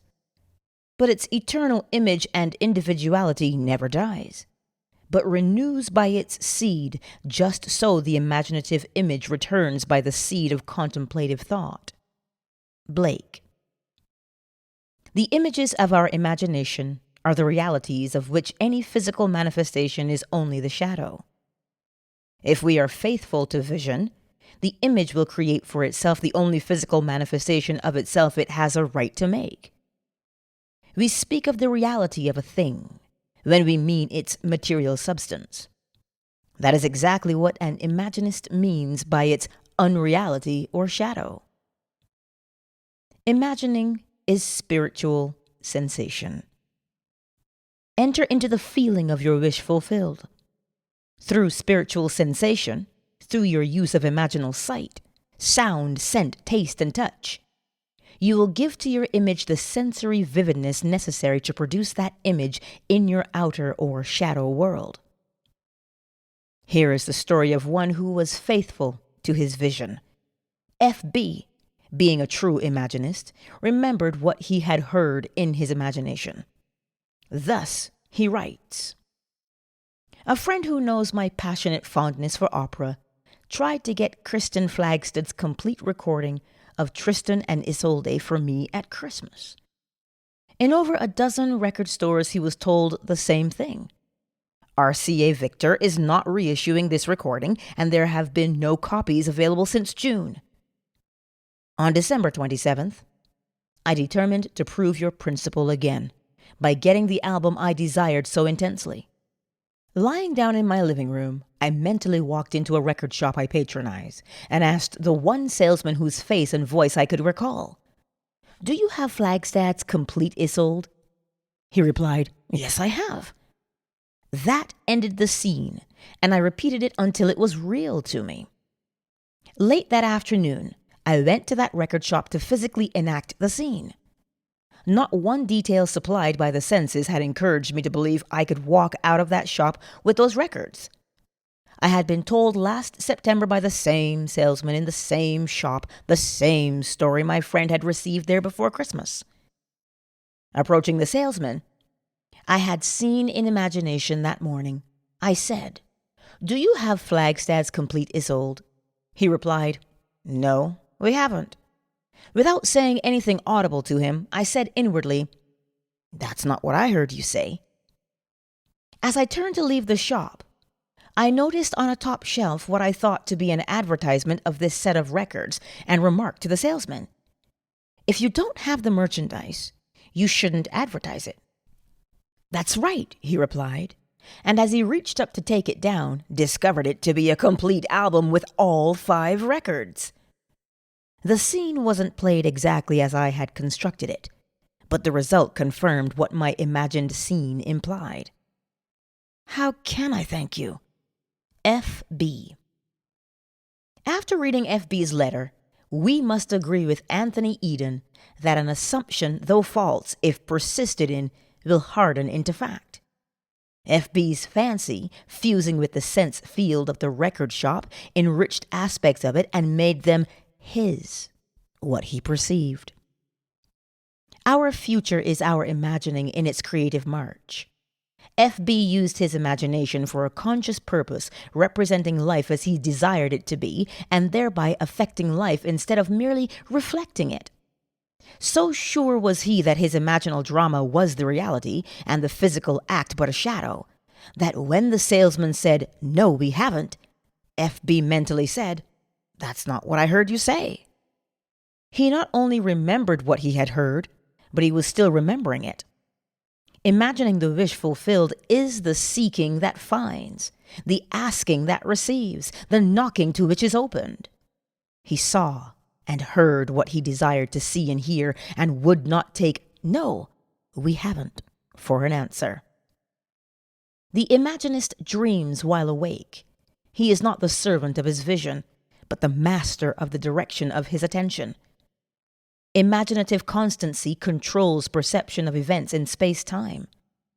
Unfortunately, most men are ever-changing like a joyless eye that finds no object worth its constancy. Percy Bysshe Shelley, To the Moon. Mrs. G.R. too had imaginatively heard what she wanted to physically hear and knew the outer world must confirm it. This is her story. Some time ago, we advertised our home for sale, which was necessary for us to buy a larger property on which we had placed a deposit. Several people would have bought our home immediately, but we were obliged to explain that we could not close any deal until we learned whether or not our offer for the property we wanted had been accepted. At this time, a broker called and literally begged us to allow him to show our home to a client of his who was eager for this location and would be glad to pay even more than we were asking. We explained our situation to the broker and to his client. They both stated they did not mind waiting for our deal to be consummated. The broker asked us to sign a paper which he said was not binding in any way, but would give him first chance at the sale if our other deal went through. We signed the paper and later learned that in California real estate law, nothing could have been more binding.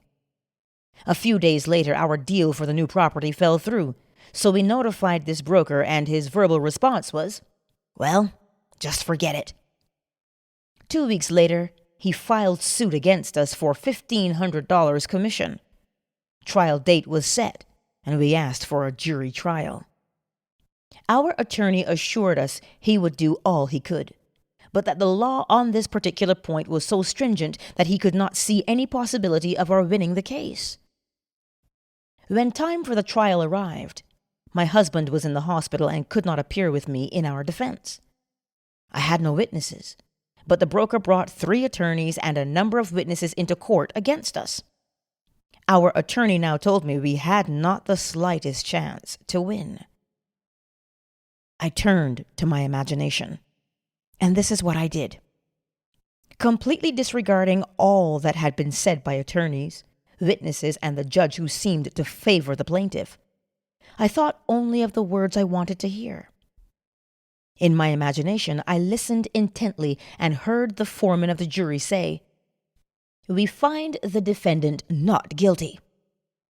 I listened until I knew it was true. I closed my mind's ear to everything said in that courtroom and heard only those words, "We find the defendant not guilty." The jury deliberated from noon recess until 4:30 that afternoon, and all during those hours I sat in the courtroom and heard those words over and over in my imagination. When the jurors returned, the judge asked the foreman to stand and give their verdict.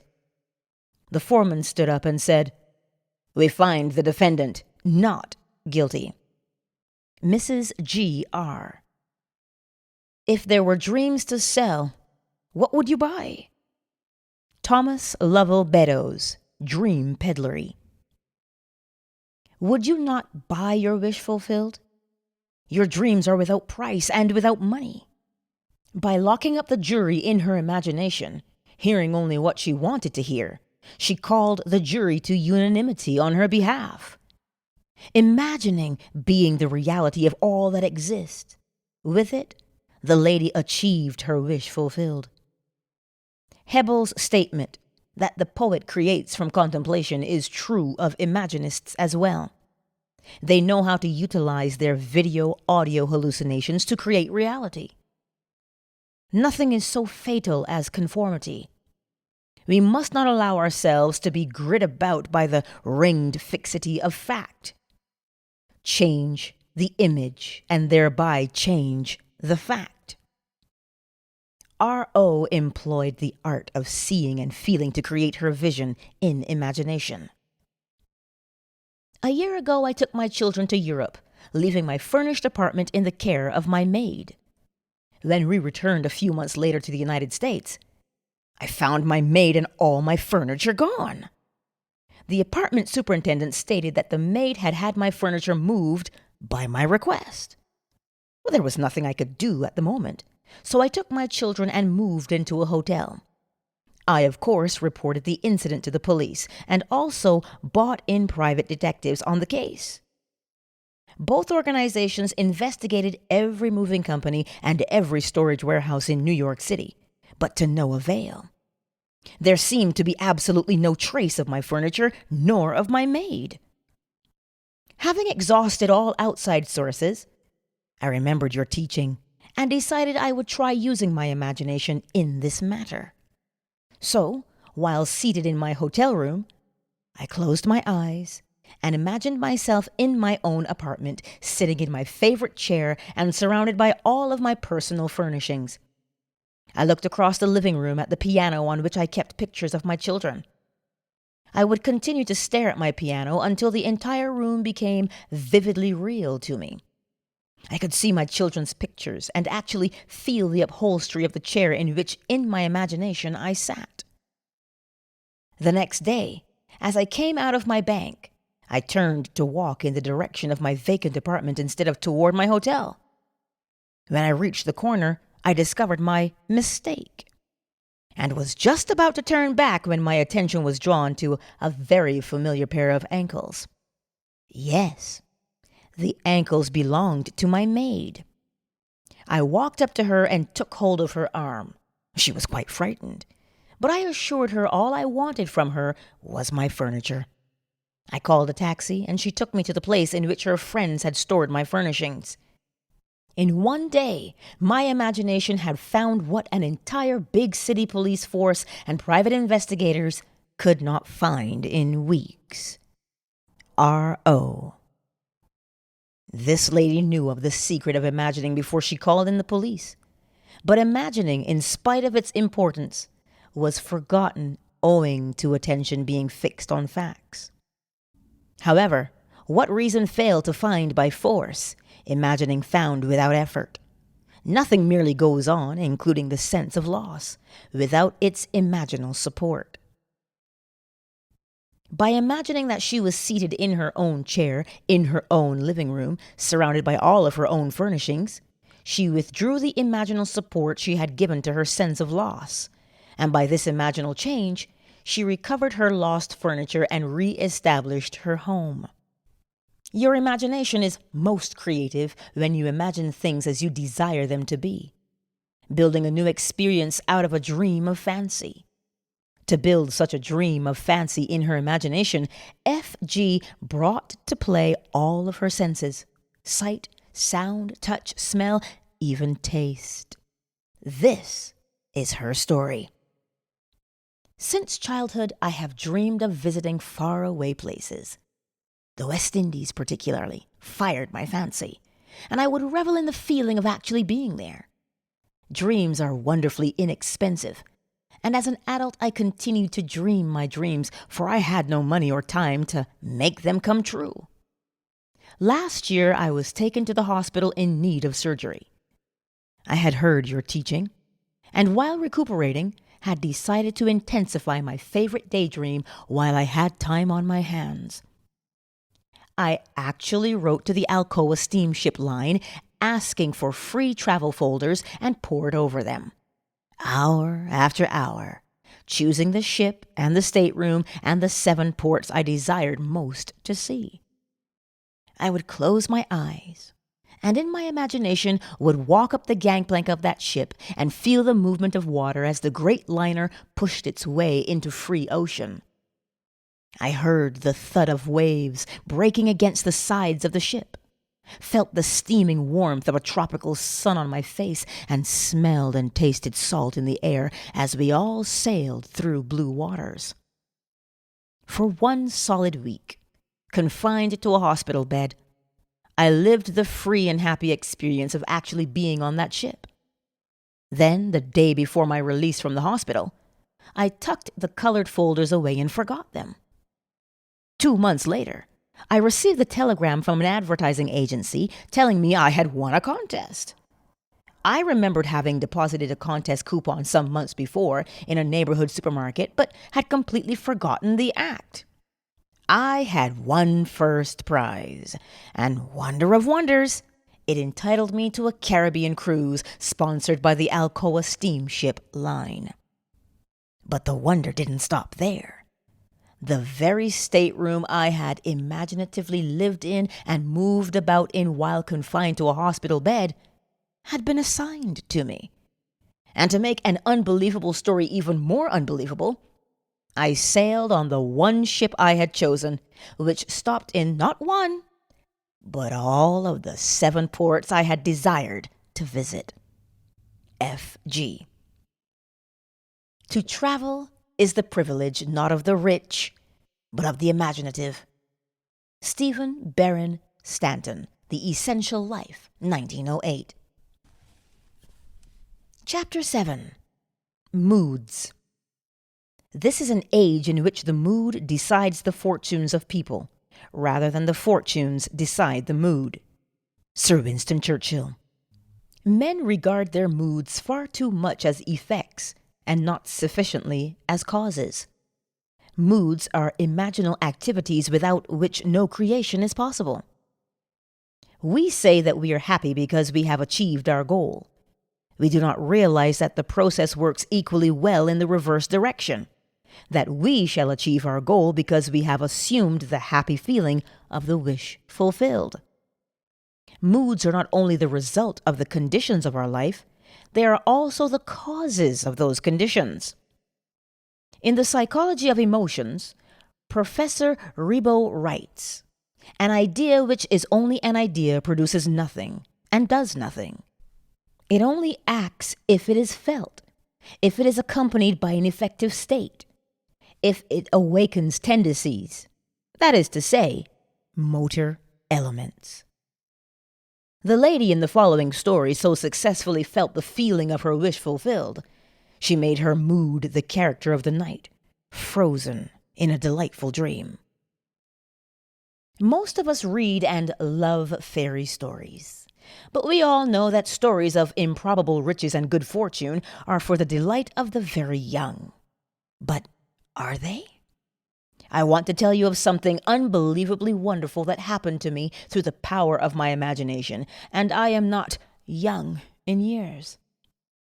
We live in an age which believes in neither fable nor magic, and yet everything I could possibly want in my wildest daydreams was given to me by the simple use of what you teach. That imagining creates reality, and that feeling is the secret of imagining. At the time this wonderful thing happened to me, I was out of a job and had no family to fall back upon for support. I needed just about everything. To find a decent job, I needed a car to look for it, and though I had a car, it was so worn out it was ready to fall apart. I was behind in my rent. I had no proper clothes to seek a job. And today, it's no fun for a woman of 55 to apply for a job of any kind. My bank account was almost depleted, and there was no friend to whom I could turn. But I had been attending your lectures for almost a year, and my desperation forced me to put my imagination to the test. Indeed, I had nothing to lose. It was natural for me, I suppose, to begin by imagining myself having everything I needed. But I needed so many things and in such short order that I found myself exhausted when I finally got through the list. And by that time I was so nervous I could not sleep. One lecture night I heard you tell of an artist who captured the feeling, or word as you called it, of "Isn't it wonderful?" in his personal experience. I began to apply this idea to my case. Instead of thinking of and imagining every article I needed, I tried to capture the feeling that something wonderful was happening to me. Not tomorrow, not next week, but right now. I would say over and over to myself as I fell asleep, "Isn't it wonderful? Something marvelous is happening to me now." And as I fell asleep, I would feel the way I would expect to feel under such circumstances. I repeated that imaginary action and feeling for 2 months, night after night, and one day, in early October, I met a casual friend I hadn't seen for months, who informed me he was about to leave on a trip to New York. I had lived in New York many years ago, and we talked of the city a few moments, and then parted. I completely forgot the incident. 1 month later, to the day, this man called at my apartment and simply handed me a certified check in my name for $2,500. After I got over the initial shock of seeing my name on a check for so much money, the story that unfolded seemed to me like a dream. It concerned a friend I had not seen nor heard from in more than 25 years. This friend of my past, I now learned, had become extremely wealthy in those 25 years. Our mutual acquaintance who had brought the check to me had met him quite by accident during the trip to New York last month. During their conversation, they spoke of me, and for reasons I was not to know, for to this day I have not heard from him personally and have never attempted to contact him, this old friend decided to share a portion of his great wealth with me. For the next 2 years from the office of his attorney, I received monthly checks so generous in amount they not only covered every necessary requirement of daily living, but left much over for all the lovely things of life: a car, clothes, a spacious apartment, and best of all, no need to earn my daily bread. This past month, I received a letter and some legal papers to be signed, which provide the continuation of this monthly income for the rest of my natural life. T.K. If the fool would persist in his folly, he would become wise. William Blake. Sir Winston calls on us to act on the assumption that we already possess that which we sought, to assume a virtue if we have it not. William Shakespeare's Hamlet. Is this not the secret of miracles? Thus the man with palsy was told to rise, to take up his bed and walk, to mentally act as if he were healed. Matthew 9, 1-8. Mark 2, 1-13. Luke 5, 18-25. John 5, 1-17. And when the actions of his imagination corresponded with the actions which he would physically perform were he healed, he was healed. This is a story about which some may say, it would have happened anyway. But those who read it carefully will find room to wonder. It begins 1 year ago as I left Los Angeles to visit my daughter in San Francisco. Instead of the happy-natured individual she had always been, I found her in deep distress. Not knowing the cause of her anguish and not wishing to ask, I waited until she told me that she was in great financial trouble and must have $3,000 immediately. I am not a poor woman, but I didn't have much cash I could put my hands on that quickly. Knowing my daughter, I knew she would not have accepted it anyway. I offered to borrow the money for her, but she refused, and instead asked me to help her in my way. She meant using my imagination, for I had often told her of your teaching, and some of my words must have struck home. I immediately agreed on this plan with the provision that she would help me help her. We decided on an imaginal scene we could both practice that involved seeing money coming to her from everywhere. We felt money was flooding toward her from every corner, until she was in the middle of a sea of money. but we did this always with the feeling of joy for anyone concerned, and we had no thought of means, only happiness for all. The idea seemed to catch fire with her, and I know she was responsible for what happened a few days later. She was certainly transformed back to the happy, confident mood that was natural to her, though there was no evidence of any real money coming in at the time. I left to return home in the East. When I arrived home, I called my mother, a lovely young lady of 91, who immediately asked me to come and see her. I wanted a day's rest, but she couldn't wait. It had to be now. Of course I went, and after greeting me, she handed me a check for $3,000, made out to my daughter. Before I could speak, she handed me 3 additional checks totaling $1,500, made in favor of my daughter's children. Her reason? She explained that she had suddenly decided the day before to give what she had in cash to those she loved while she was still here to know of their happiness in receiving it. It would have happened anyway? No, not like this. Not within days of my daughter's frantic need and then her sudden transformation to a mood of joy. I know that her imaginal act caused this wonderful change, bringing not only great joy to the receiver, but to the giver as well. P.S. I almost forgot to add that among the checks so lavishly given was one for me too, for $3,000. M.B. The boundless opportunities opened by recognizing the shift of the focus of imagining are beyond measure. There are no boundaries. The drama of life is an imaginal activity in which we bring to pass by our moods rather than by our physical acts. Moods so ably guide all towards that which they affirm. They may be said to create the circumstances of life and dictate the events. The mood of the wish fulfilled is the high tide which lifts us easily off the bar of the senses where we usually lie stranded. If we are aware of the mood and know this secret of imagining, we may announce that all that our mood affirms will come to pass. The following story is by a mother who succeeded in sustaining a seemingly playful mood with startling results. Surely you've heard the old wives' tale about warts, that if a wart is bought, it will disappear? Well, I've known this story from childhood, but not until I heard your lectures did I realize the truth hidden in the old tale. My boy, a lad of 10, had many large, ugly warts on his legs, causing an irritation which had plagued him for years. I decided that my sudden insight could be used to his advantage.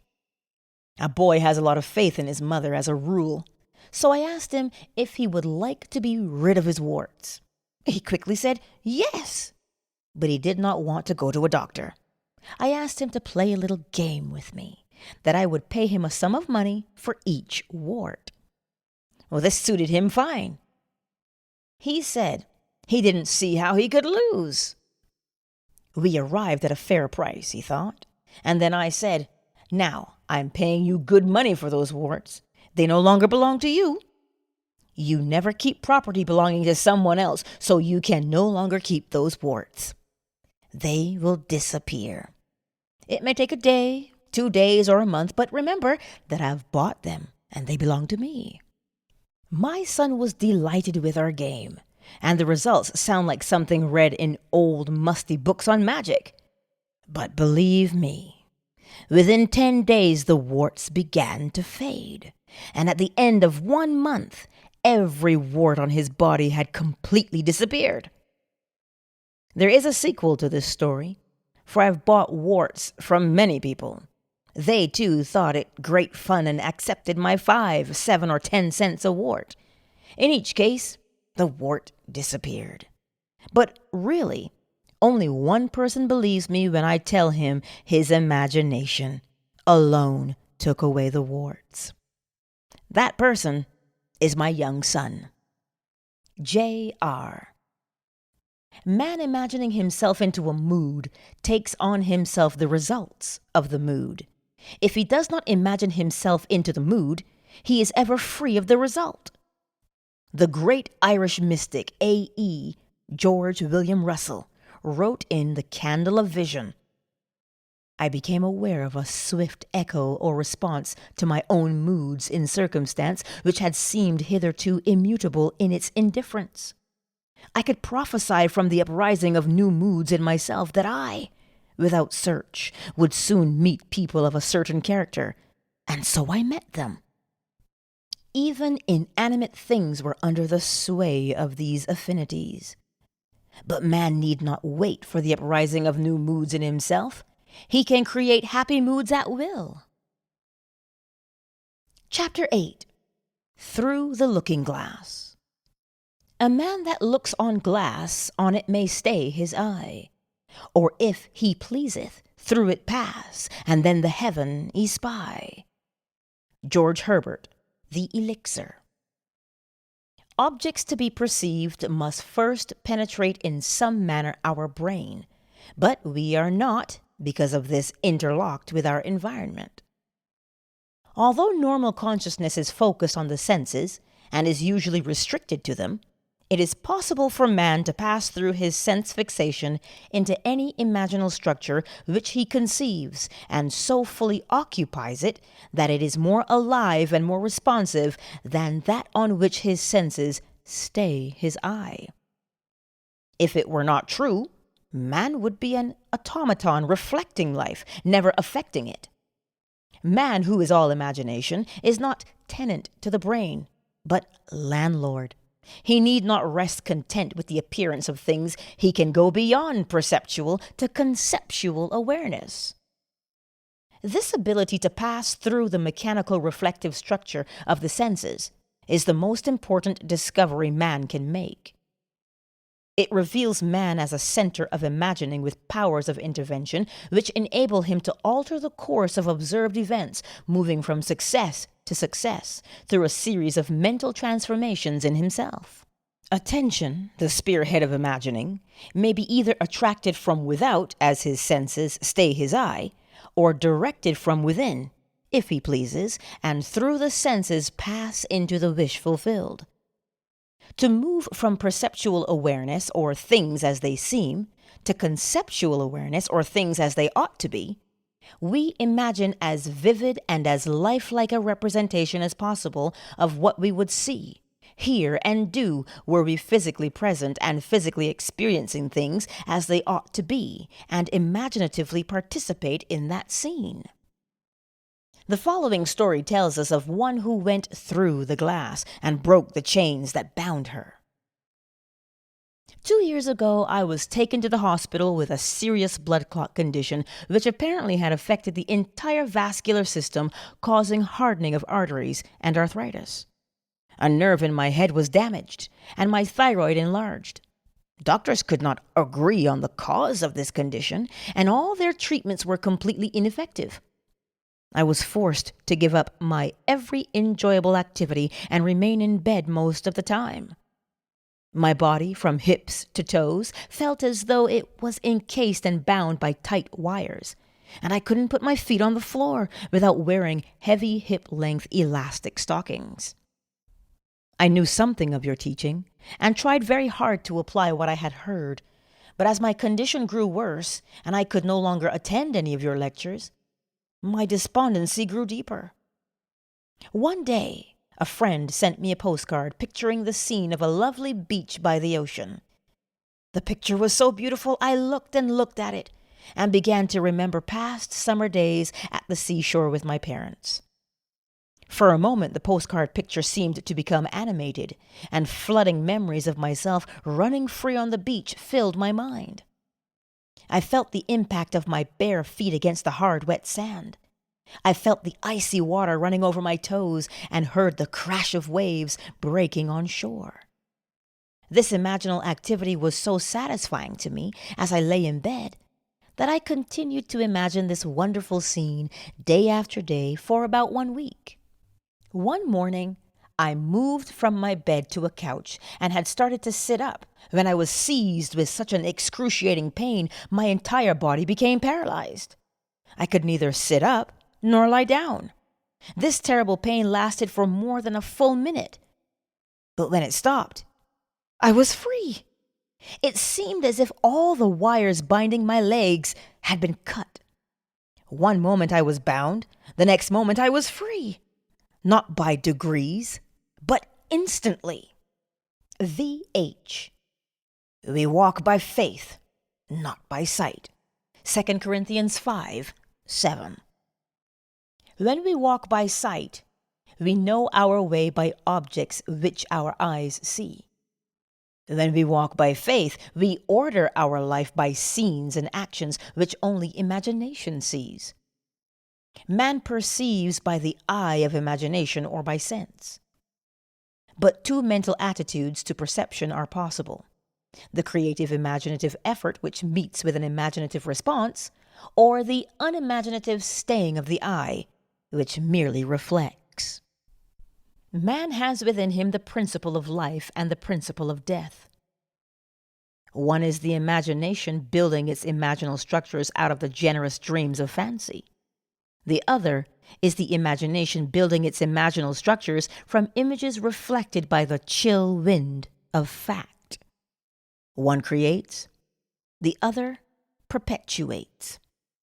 Man must adopt either the way of faith or the way of sight.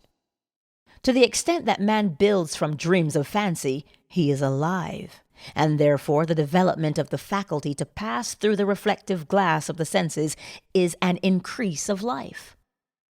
It follows that restricting the imagination by staying the eye on the reflective glass of the senses is a reduction of life. The specious surface of fact reflects rather than discloses, deflecting the eye of imagination from the truth that sets man free. John 8:32. The eye of imagination, if not deflected, looks on what ought to be there, not what is. However familiar the scene on which sight rests, the eye of imagination could gaze on one never before witnessed. It is this eye of imagination, and only this, that can free us from the sense fixation of outer things which completely dominates our ordinary existence and keeps us looking on the reflective glass of facts. It is possible to pass from thinking of to thinking from.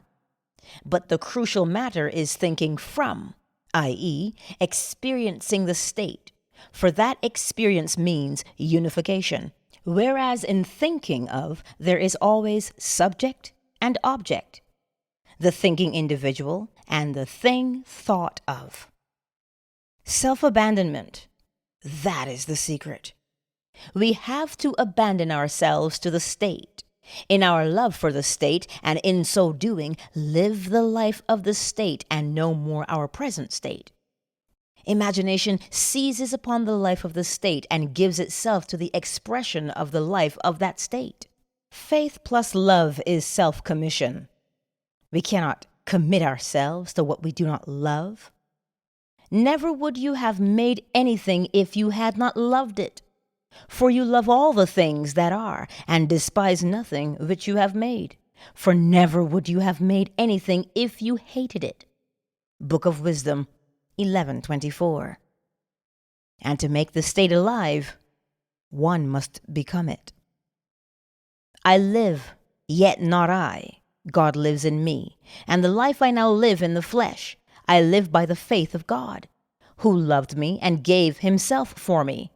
I am crucified with Christ. Nevertheless I live, yet not I, but Christ lives in me, and the life which I now live in the flesh, I live by the faith of the Son of God, who loved me and gave himself for me. Galatians 2:20.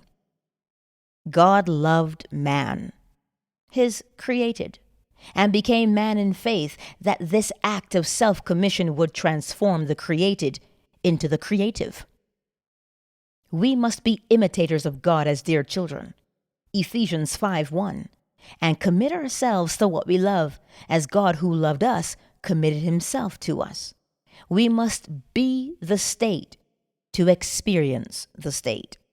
The center of conscious imagining can be shifted, and what are now mere wishes, imaginal activities keyed low, brought into penetrative focus and entered. Entrance commits us to the state, The possibilities of such shifting of the center of imagining are startling. The activities concerned are psychical throughout. The shifting of the center of imagining is not brought about by spatial travel, but by a change in what we are aware of. The boundary of the world of sense is a subjective barrier. So long as the senses take notice, the eye of imagination is deflected from the truth. We do not get far unless we let go. This lady let go, with immediate and miraculous results. Thank you for the golden key. It has released my brother from the hospital, from pain and probable death, for he was facing a fourth major operation with little hope of recovery. I was very concerned and attempting to use what I had learned about my imagination. I first asked myself what my brother truly desired. Does he want to continue in this body, or does he desire to be free of it? The question revolved itself over and over in my mind, and suddenly I felt that he would like to continue remodeling his kitchen, which he had been contemplating before his confinement in the hospital. I knew my question had been answered, so I began to imagine from that point. Attempting to see my brother in the busy activity of remodeling, I suddenly found myself gripping the back of a kitchen chair I had used many times, when something happened. Then suddenly I found myself standing beside my brother's bed in the hospital. This was the last place I would have wanted to be, physically or mentally. But there I was, and my brother's hand reached up and clasped my right hand tightly, as I heard him say, "I knew you would come, Joe." It was a well hand I clasped, strong and sure, and the joy that filled and spilled over in my voice as I heard myself say, "It's all better now. You know it." My brother didn't answer, but I distinctly heard a voice say to me, "Remember this moment." I seemed to awake then, back in my own home. This took place the night after he had entered the hospital. The following day, his wife telephoned me saying, "It is unbelievable. The doctor can't account for it, Joe, but no operation is necessary. He's so improved that they have agreed to release him tomorrow." The following Monday, my brother went back to his work and has been perfectly well since that day. J.S. Not facts, but dreams of fancy shape our lives. She needed no compass to find her brother, nor tools to operate, only the eye of imagination. In the world of sense, we see what we have to see. In the world of imagination, we see what we want to see. And seeing it, we create it for the world of sense to see. We see the outer world automatically. Seeing what we want to see demands voluntary and conscious imaginative effort. Our future is our own imaginal activity in its creative march. Common sense assures us that we are living in a solid and sensible world, but this so seemingly solid world is, in reality, imaginal through and through. The following story proves that it is possible for an individual to transfer the center of imagining to some greater or lesser degree to a distant area, and not only do so without moving physically, but to be visible to others who are present at that point in space-time. And if this be a dream, then is all that we see or seem but a dream within a dream? Edgar Allan Poe. Seated in my living room in San Francisco, I imagined I was in my daughter's living room in London, England. I surrounded myself so completely with that room, which I knew intimately, that I suddenly found myself actually standing in it. My daughter was standing by her fireplace, her face turned away from me. A moment later, she turned, and our eyes met. I saw such a startled, frightened expression on her face that I, too, became emotionally upset and immediately found myself back in my own living room in San Francisco. 5 days later, I received an airmail letter from my daughter, which had been written on the day of my experiment with imaginal travel. In her letter, She told me she had seen me in her living room that day, just as real as though I were actually standing there in the flesh. She confessed she had been very frightened, and that before she could speak I had vanished. The time of this visitation, as she gave it in her letter, was exactly the time I had begun the imaginative action, allowing, of course, for the difference in time between the 2 points. She explained that she told her husband of this amazing experience, and he insisted that she write to me immediately, as he stated, "Your mother must have died, or is dying." But I wasn't dead or dying, but very much alive and very excited by this marvelous experience. M.L.J. The senses join man in forced and unholy wedlock to what, were he imaginatively awake, he would put asunder. We need not feed on sense data. Shift the focus of awareness and see what happens. However little we move mentally, we should perceive the world under a slightly changed aspect.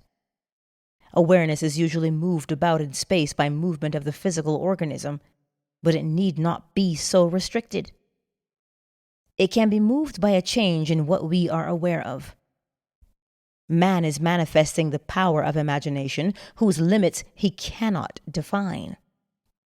To realize that the real self, imagination, is not something enclosed within the spatial boundary of the body is most important.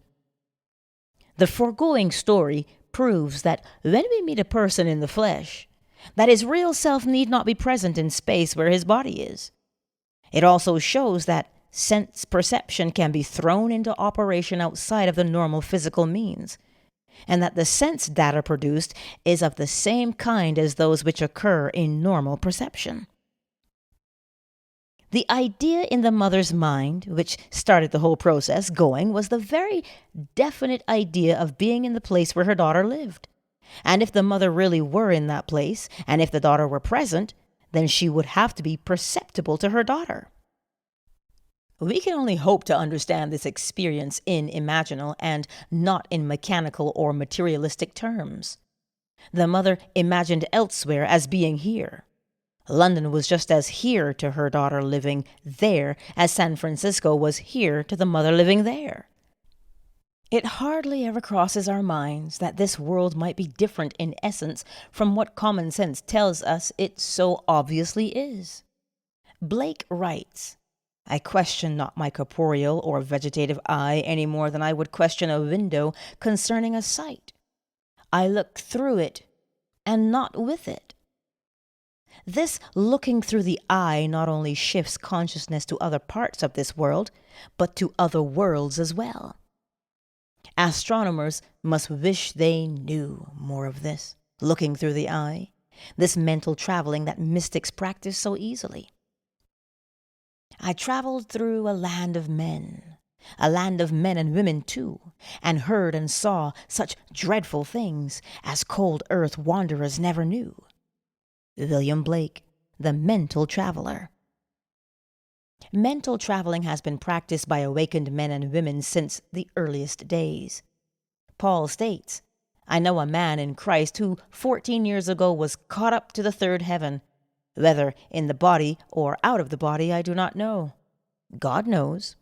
2 Corinthians 12. Paul is telling us that he is that man and that he traveled by the power of imagination or Christ. In this next letter to the Corinthians, he writes, "Test yourselves. Do you not realize that Jesus Christ is in you?" 2 Corinthians 13:5. We need not be dead in order to enjoy spiritual privileges. Man is all imagination, and God is man. William Blake, From Annotations to Berkeley. Test yourselves, as this mother did.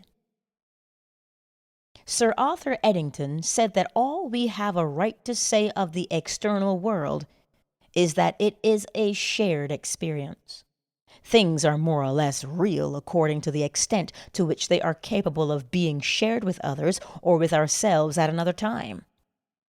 But there is no hard and fast line. Accepting Eddington's definition of reality as shared experience, The above story is as real as the earth or a color, for it was shared by both mother and daughter. The range of imagining is such that I must confess that I do not know what limits, if any, there are to its ability to create reality. All these stories show us one thing, that an imaginal activity implying the wish fulfilled must start in the imagination apart from the evidence of the senses in that journey that leads to the realization of desire. Chapter 9. Enter into. If the spectator would enter into these images in his imagination, approaching them on the fiery chariot of his contemplative thought, if he could make a friend and companion of one of these images of wonder, which always entreats him to leave mortal things as he must know, then would he arise from his grave, then would he meet the Lord in the air, and then he would be happy. Blake. Imagination, it seems, will do nothing that we wish until we enter into the image of the wish fulfilled. Does not this entering into the image of the wish fulfilled resemble Blake's void outside of existence, which, if entered into, englobes itself and becomes a womb? Is this not the true interpretation of the mystical story of Adam and Eve? Man and his emanation. Are not man's dreams of fancy his emanation, his Eve in whom he plants himself in all her nerves, just as a husbandman his mold, and she becomes his dwelling place and garden fruitful 70-fold? William Blake, The Mental Traveler. The secret of creation is the secret of imagining. First, desiring, and then assuming the feeling of the wish fulfilled until the dream of fancy, the void outside existence, is entered and englobes itself and becomes a womb, a dwelling place and garden fruitful 70-fold. Note well that Blake urges us to enter into these images. This entering into the image makes it englobe itself and become a womb. Man, by entering a state, impregnates it and causes it to create what the union implies. Blake tells us that these images are shadowy to those who dwell not in them, mere possibilities, but to those who enter into them they seem the only substances. On my way to the West Coast, I stopped in Chicago to spend the day with friends.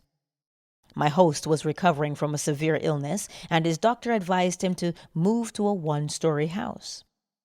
Acting upon the doctor's advice, he had purchased a one-story house suited to his needs. But he now was confronted with the fact that there seemed to be no buyer for his large 3-story home. When I arrived, he was very discouraged. In trying to explain the law of constructive imagining to my host and his wife, I told him the story of a very prominent New York woman who had come to see me concerning the rental of her apartment. She maintained a lovely city apartment and a country home, but it was absolutely essential that she rent her apartment if she and her family were to spend the summer at their country home. Neville Goddard, The Power of Awareness, Chapter 23. Case Histories 5. In previous years, the apartment had been rented without any difficulty early in the spring. But at the time she came to see me, the season for summer sublets was seemingly over. Although the apartment had been in the hands of good real estate agents, no one had seemed interested in renting it. I told her what to do in her imagination. She did it, and in less than 24 hours, her apartment was rented. I explained how she, by the constructive use of her imagination, had rented her apartment. At my suggestion before she went to sleep that night in her apartment in the city, she imagined she was lying in her bed in her country home. In her imagination, she viewed the world from the country house rather than from the city apartment. She smelled the fresh country air. She made this so real that she actually drifted off to sleep, feeling that she was in the country. That was on a Thursday night. At 9 o'clock the following Saturday morning, she phoned me from her country home and told me that on Friday, a highly desirable tenant, who met all of her requirements, not only rented her apartment, but rented it on the one condition that he could move in that very day. I suggested to my friends that they build an imaginal structure as this woman had done, and that was to sleep imagining they were physically present in their new home, feeling they had sold their old home. I explained to them the wide differences between thinking of the image of their new house and thinking from the image of their new house. Thinking of it is a confession they are not in it. Thinking from it is proof that they are in it. Entering into the image would give substance to the image. Their physical occupancy of the new house would follow automatically. I explained that what the world looks like depends entirely on where man is when he makes his observation, and man, being all imagination, must be where he is in imagination. This concept of causation disturbed them, for it smacked of magic or superstition, but they promised they would try it. I left that night for California, and the following evening the conductor on the train in which I was traveling handed me a telegram. It read, "House sold midnight last." 1 week later they wrote and told me that the very night I left Chicago, they fell asleep physically in the old house, but mentally in the new, viewing the world from the new home, imagining how things would sound if this were true. They were awakened that very night from their sleep to be told the house was sold. Not until the image is entered, until Eve is known, does the event burst upon the world. The wish fulfilled must be conceived in the imagination of man before the event can evolve out of what Blake calls the void. This next story proves that by shifting the focus of her imagining, Mrs. M.F. entered physically into where she had persisted in being imaginatively. Soon after our marriage, my husband and I decided that our greatest joint desire was a year in Europe. This objective may seem reasonable to a lot of people, but to us, tied to a narrow sphere of limited finances, it seemed not only unreasonable, but completely ridiculous. Europe might as well have been another planet. But I had heard your teaching, so I persisted in falling asleep in England. Why England necessarily? I cannot tell, except that I had seen a current motion picture featuring the area around Buckingham Palace and had promptly fallen in love with the scene. All I did in my imagination was to stand quietly outside the great iron gates and feel the cold metal bars gripped tightly in my hands as I viewed the palace. For many, many nights I felt an intense joy at being there and fell asleep in this happy state. Soon after, my husband met a stranger at a party, who within 1 month was instrumental in securing a teaching fellowship for him at a great university. Imagine my excitement when I heard the university was in England, tied to a narrow sphere. Within another month we were crossing the Atlantic, and our supposedly insurmountable difficulties melted as though they never existed. We had our year in Europe, one of the happiest years of my life. M.F. What the world looks like depends entirely on where man is when he makes his observations. And man, being all imagination, must be where he is in imagination. The stone which the builders rejected has become the chief cornerstone. Psalm 118:22. That stone is imagining. I acquaint you with this secret and leave you to act or react. This is the famous stone that turneth all to gold. For that which God doth touch and own cannot for less be told. George Herbert, The Elixir. My home is old, but it is mine. I wanted the exterior painted and the interior redecorated, yet I had no money to accomplish either objective. You told us to live as though our desire is already a reality, and this I began to do. imagining my old house with a brand new coat of paint, new furnishings, new decoration, and all the trimmings. I walked, in my imagination, through the newly decorated rooms. I walked around the outside admiring the fresh paint, and at the end of my imaginal act, I handed the contractor a check for payment in full. I entered this imaginal scene faithfully as often as I could during the day and each night before I fell asleep.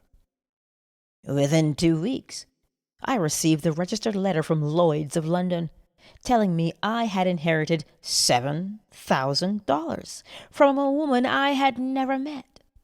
I had known her brother, slightly almost 40 years before, and had performed a small service 15 years ago for the lady when this brother had died in our country, and she had written to me asking for particulars regarding his death, which I was able to provide. I had not heard from her since that time. Now here was the check for $7,000. More than enough to cover the cost of my house restoration, plus many, many other things I desired. ECA. He who does not imagine in stronger and better lineaments, and in stronger and better light than his perishing and mortal eye can see, does not imagine at all. Blake.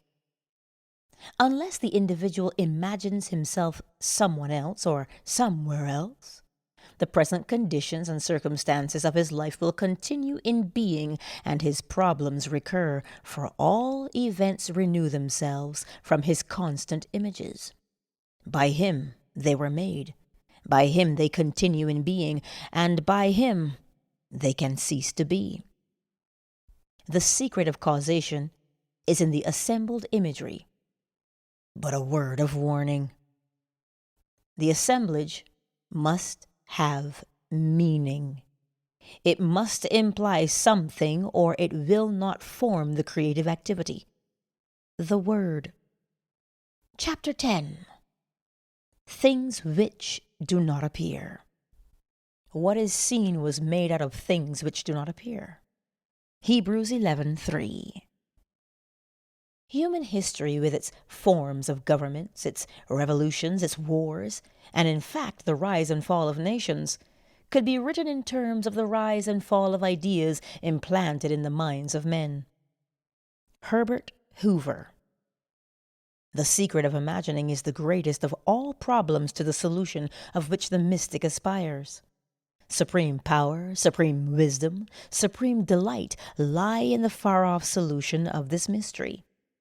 Douglas Fawcett. To refuse to recognize the creative power of man's invisible imaginal activity is too great to be argued with. Man, through his imaginal activity, literally calls into existence the things that do not exist. Romans 4:17. By man's imaginal activity, all things are made, and without such activity was not anything made that was made. John 1:3. Such causal activity could be defined as an imaginal assemblage of images, which occurring some physical event invariably takes place. It is for us to assemble the images of happy outcome, and then keep from interfering. The event must not be forced, but allowed to happen. If imagination is the only thing that acts or is in existing beings of men, as Blake believed, then we should never be certain that it was not some woman treading in the winepress who began that subtle change in men's minds. William Butler Yeats. This grandmother is daily treading the winepress for her little granddaughter. She writes, "This is one of those things that make my family and friends say, 'We just don't understand it.' Kim is 2.5 years old now. I took care of her for a month after she was born, and did not see her again until a year ago, and then only for 2 weeks.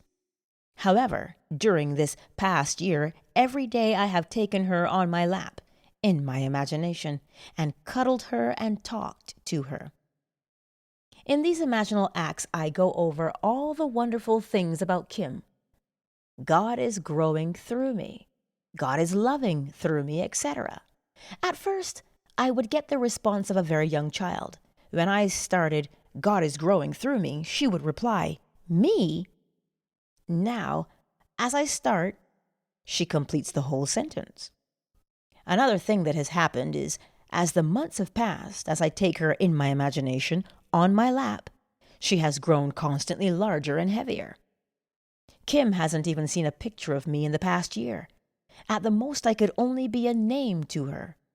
Now, sometime each day, her family tells me she starts talking about me. To no one in particular, just talking. Sometimes it goes on for an hour, or she goes to the phone and pretends to call. In her monologue are such bits as, "My Dee Dee loves me. My Dee Dee always comes to see me every day." Even though I know what I have been doing in my imagination, it has caused me, too, to wonder much. UK. All imaginative men and women are forever casting forth enchantments, and all passive men and women who have no powerful imaginative lives are continually passing under the spell of their power. There is no form in nature which is not produced by and sustained by some imaginal activity. Therefore, any change in the imaginal activity must result in a corresponding change in form. To imagine a substitute image for unwanted or defective content is to create it. If only we persist in our ideal imaginal activity and do not let lesser satisfactions suffice, ours shall be the victory. When I read in Seed Time and Harvest the story of the schoolteacher who, through her imagination, in daily revision, transformed a delinquent pupil into a lovely girl, I decided to do something about a young boy in my husband's school. To tell all the problems involved would take pages, for my husband has never had such a difficult child nor such a trying parent situation. The lad was too young to be expelled, yet the teachers refused to have him in their classes. To make matters worse, the mother and grandmother literally camped on the school grounds, making trouble for everyone. I wanted to help the boy, but I also wanted to help my husband. So, nightly, I constructed 2 scenes in my imagination. 1, I saw a perfectly normal, happy child. 2, I heard my husband say, "I can't believe it, dear, but do you know R is acting like a normal boy now, and it is heaven not having those 2 women around." After 2 months of persisting in my imaginal play, night after night, my husband came home and said, "It's like heaven around school." Not exactly the same words, but close enough for me. The grandmother had become involved in something that took her out of town, and the mother had to accompany her. At the same time, a new teacher had welcomed the challenge of R, and he was progressing wonderfully, well into all I imagined for him. GB. It is useless to hold standards that we do not apply. Unlike Portia, who said, "I can easier teach 20 what were good to be done, than be one of the 20 to follow mine own teaching." William Shakespeare, The Merchant of Venice. GB followed her own teaching. It is fatally easy to make the acceptance of the imaginal faith a substitute for living by it. He has sent me to bind up the broken-hearted, to proclaim liberty to the captives, and the opening of the prison to those who are bound. Isaiah 61:1. Chapter 11. The Potter. Arise and go down to the potter's house, and there I will let you hear my words. So I went down to the potter's house, and there he was working at his wheel. And the vessel he was making of clay was spoiled in the potter's hand, and he reworked it into another vessel, as it seemed good to the potter to do. Jeremiah 18:2-4. The word translated potter means imagination. Out of material others would have thrown away as useless, an awakened imagination refashions it as it ought to be. O Lord, thou art our Father, we are the clay, and thou art our potter. We are all the work of thy hand. Isaiah 64:8. This conception of creation as a work of imagination, and the Lord our Father as our imagination, will take us further into the mystery of creation than any other guide. The only reason people do not believe in this identity of God and human imagination is that they are unwilling to assume the responsibility for their fruitful misuse of imagination. Divine imagination has descended to the level of human imagination, that human imagination may ascend to divine imagination.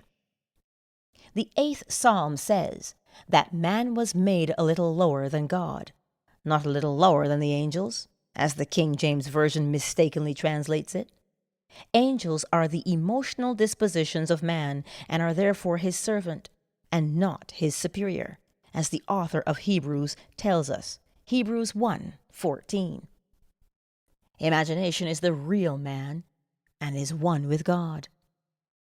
Imagination creates, conserves, and transforms. Imagination is radically creative when all imaginative activity based on memory disappears. Imagination is conservative when its imaginal activity is fed with images supplied mainly by memory. Imagination is transformative when it varies a theme already in being, when it mentally alters a fact of life, when it leaves the fact out of the remembered experience or puts something in its place if it upsets the harmony it desires. Through the use of her imagination, this talented young artist has made her dream a reality. Ever since I entered into the art field, I have enjoyed doing sketches and paintings for children's rooms. However, I have been discouraged by advisors and friends who were far more experienced in the field than I. They liked my work, admired my talent, but said I would not get recognition nor pay for this type of work. Somehow I always felt I would. But how? Then last fall I heard your lectures and read your books, and I decided to let my imagination create the reality I desired. This is what I did daily. I imagined I was in a gallery. There was a great deal of excitement about me. On the walls hung my art. Only mine, a one-woman show, and I saw red stars on many of the pictures. This would indicate that they had been sold. This is what happened just before Christmas. I did a mobile for a friend who showed it in turn to a friend of hers who owns an art import store in Pasadena. He expressed a desire to meet me, so I took a few samples of my work along. When he looked at the very first painting, he said he would like to give me a one-woman show in the spring. The night of the opening, April 17, an interior decorator came and liked and commissioned me to do a collage for a little boy's room, which will appear in the September issue of Good Housekeeping for the 1961 House of the Year. Later, during the showing, another decorator came and admired my work so much, he asked if he might arrange for me to meet the right interior decorators and the right owners of galleries who would buy and display my work properly. Incidentally, the show was a financial success for the owner of the gallery as well as for me. The interesting thing about this is that seemingly these 3 men came to me out of the blue. Well, certainly I made no effort during the time of my imagining to contact anyone, but now I am getting recognition and have a market for my work. And now I know without a shadow of a doubt that there is no when you seriously apply the principle that imagining creates reality. G.L. She tested the potter and proved his creativity in performance. Only the indolent mind would fail to rise to this challenge. Paul states, "The Spirit of God dwells in you." 1 Corinthians 3:16. Romans 8:9, 8:11. James 4:5. Now, examine yourselves to see whether you are holding to your faith. Test yourselves. Do you not realize that Jesus Christ is in you? unless indeed you fail to meet the test. I hope you will find out that we have not failed. 2 Corinthians 13, 5 and 6. If all things were made through him, and without him was not anything made that was made, John 1, 3, it should not be difficult for man to test himself to find out who this Creator in himself is. The test will prove to man that his imagination is the one who gives life to the dead and calls into existence the things that do not exist. Romans 4:17.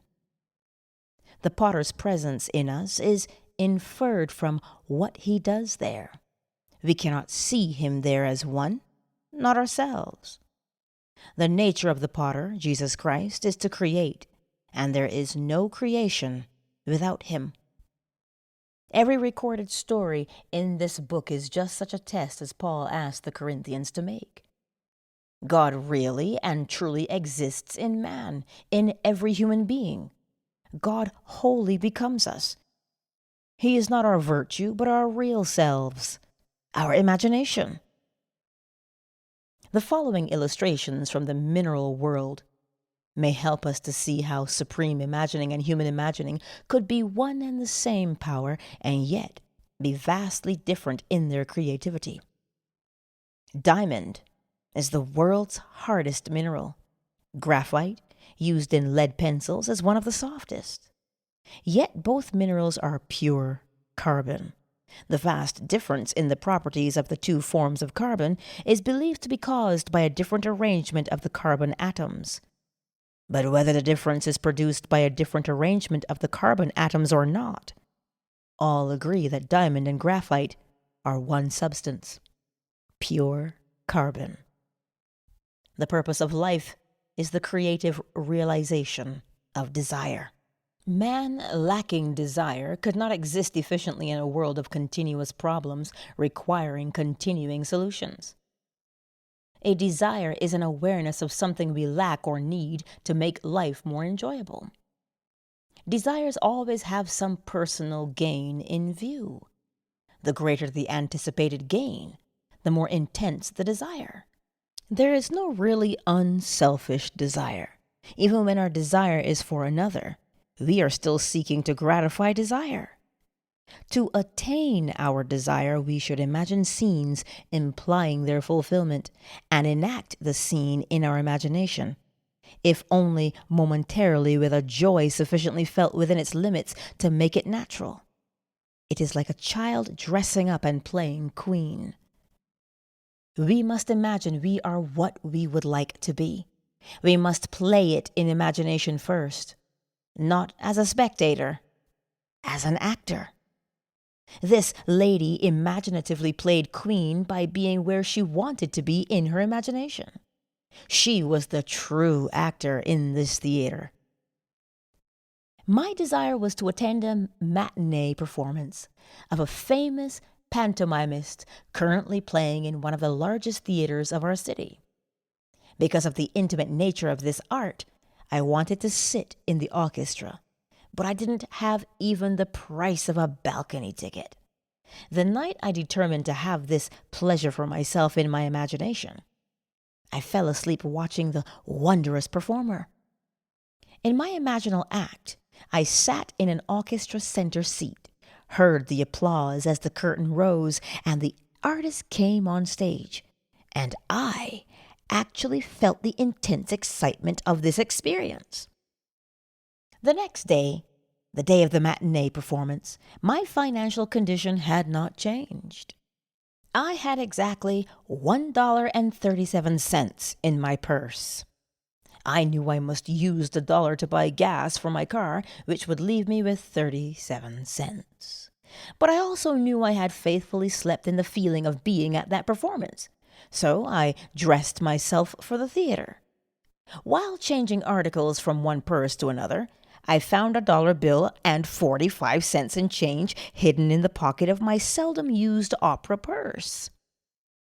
I grinned to myself, realizing that gasoline money had been given to me. So would the balance of my theater ticket be given to me? Gaily, I finished dressing and left for the theater. Standing before the ticket window, my confidence dwindled as I gazed at the prices and saw $3.75 for orchestra seats. With a feeling of dismay, I turned away quickly and walked across the street to a cafe for a cup of tea. I had spent 16 cents on my tea before I remembered seeing the price of balcony seats on the ticket window list. Hurriedly, I counted my change and found I had $1.66 left. Running back to the theater, I bought the cheapest seat available, which cost $1.55. With 1 dime left in my purse, I went through the entrance and the usher tore my ticket in half, saying, "Upstairs, left, please." The performance was about to begin. But ignoring the usher's instructions, I walked into the main floor's ladies' restroom, still determined to sit in the orchestra section. I sat down, closed my eyes, and kept my inward sight riveted on the stage from the direction of the orchestra. At that moment, a group of women walked into the restroom, all talking at once. But I heard only one conversation, as a woman speaking to her companion said, "But I waited and waited until the last moment. Then she called and said she couldn't make it. I would have given her ticket away, but it's too late now." Not realizing it, I handed the usher both tickets, and he tore them in half before I could stop him. I almost laughed aloud.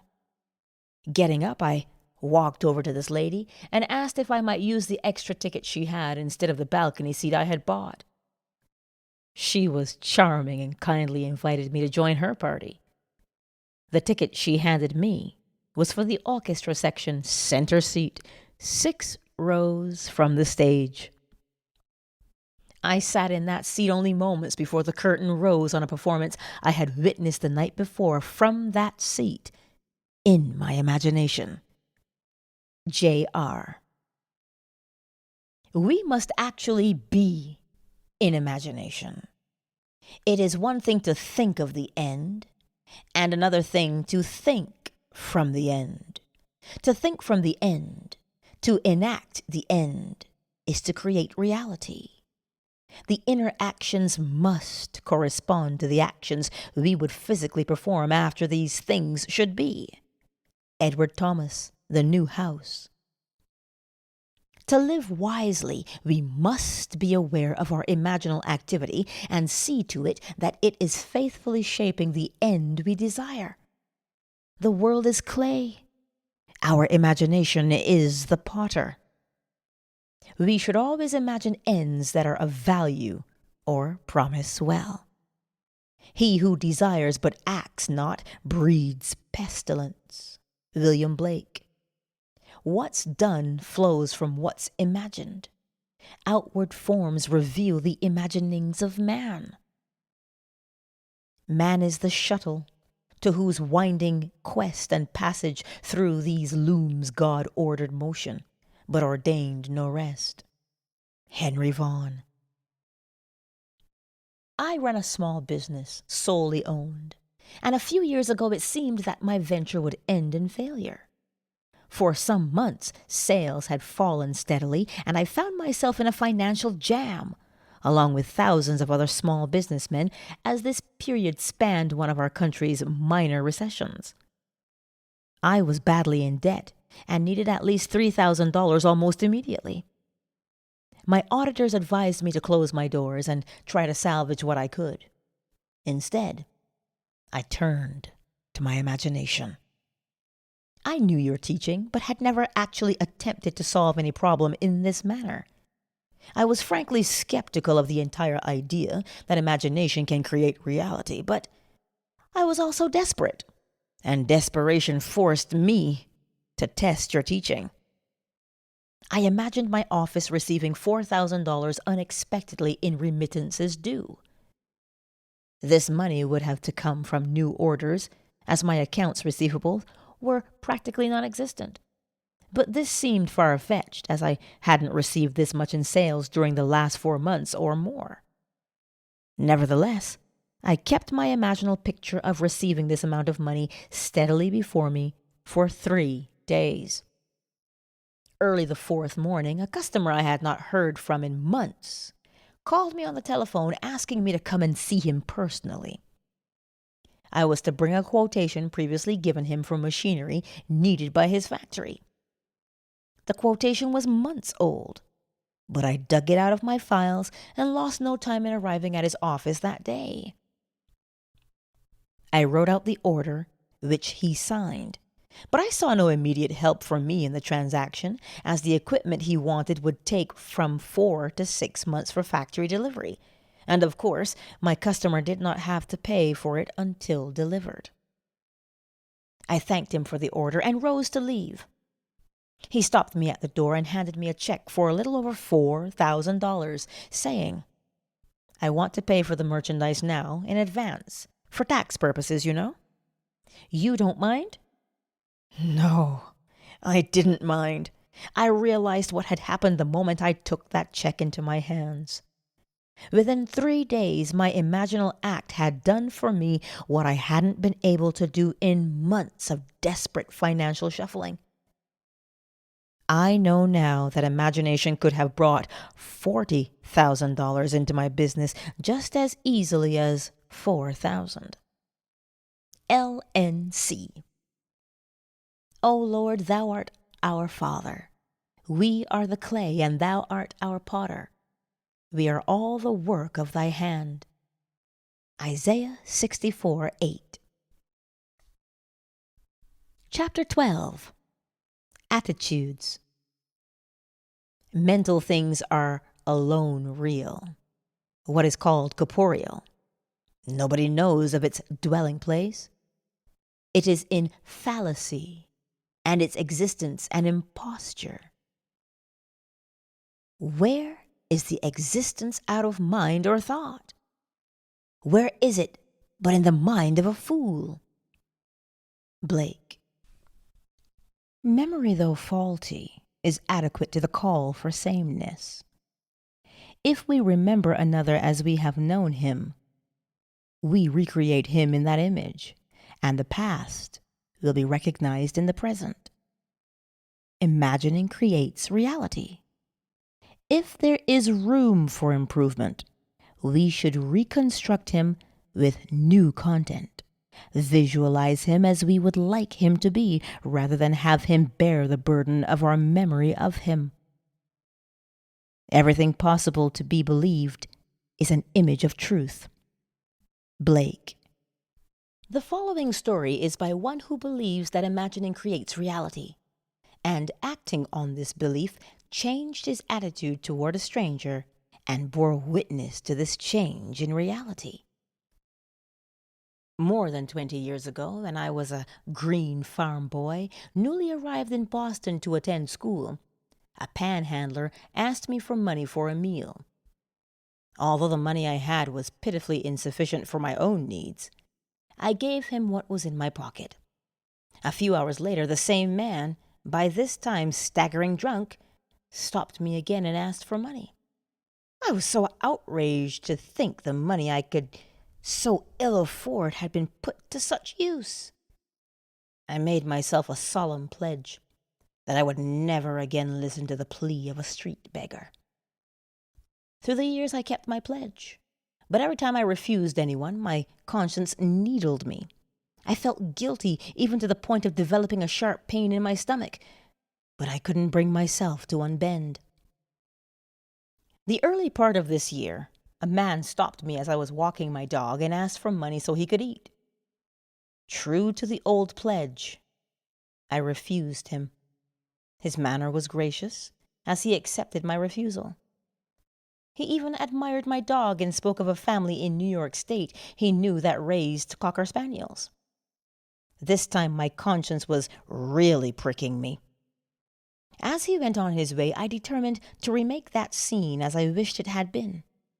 So I stopped right there on the street, closed my eyes for only a few moments, and enacted the scene differently. In my imagination, I had the same man approach me, only this time he opened the conversation by admiring my dog. After we had talked a moment, I had him say, "I don't like to ask you this, but I really need something to eat. I have a job that begins tomorrow morning, but I've been out of work, and tonight I'm hungry." I then reached into my imaginary pocket, pulled out an imaginary $5 bill, and gladly gave it to him. This imaginal act immediately dissolved the guilty feeling and the pain. I know from your teaching that an imaginal act is fact, so I knew I could grant anyone what he asked, and by faith in the imaginal act, consent to the reality of his having it. 4 months later, as I was again walking my dog, the same man approached me and opened the conversation by admiring my dog. "Here's a beautiful dog," he said. "Young man, I don't suppose you remember me, but a while back I asked you for some money, and you very kindly said no. I say kindly because if you had given it to me, I would still be asking for money. Instead, I got a job that very next morning, and now I'm on my feet and have some self-respect again." I knew his job was a fact when I imagined it that night some 4 months before, but I won't deny there was immense satisfaction in having him appear in the flesh to confirm it. F.B. I have no silver and gold, but I give you what I have. Acts 3:6. None is to be discarded. All must be saved. And our imagination reshaping memory is the process whereby this salvation is brought to pass. To condemn the man for having lost his way is to punish the already punished. Oh, whom should I pity if I pity not the sinner who is gone astray? William Blake, Jerusalem. Not what the man was, but what he may become should be our imaginal activity. Don't you remember Sweet Alice? Ben Bolt. Sweet Alice whose hair was so brown, who wept with delight when you gave her a smile, and trembled with fear at your frown? George du Maurier. If we imagine no worse of him than he of himself, he would pass as excellent. It's not the man at his best, but the imaginist exercising the spirit of forgiveness that performs the miracle. Imagining with new content transformed both the man who asked and the man who gave. Imagining has not yet had its due in the systems either of moralists or educators. When it does, there will be the opening of the prison to those who are bound. Isaiah 61:1. Nothing has existence for us save through the memory we have of it. Therefore we should remember it not as it was, unless of course it was altogether desirable, but as we desire it to be. Inasmuch as imagining is creative, our memory of another either furthers or hinders him and makes his upward or downward way easier and swifter. There is no coal of character so dead that it will not glow and flame if but slightly turned. The following story shows that imagining can make rings and husbands and move people to China. My husband, child of a broken home and raised by beloved grandparents, was never close to his mother, nor she to him. A woman of 63 and a divorce for 32 of those years, she was lonely and embittered, and my relationship with her was strained as I attempted to stay in the middle. By her own admission, her great desire was to remarry for companionship, but she believed this to be impossible at her age. My husband would often state to me that he hoped she would remarry, and as he fervently put it, perhaps live way out of town.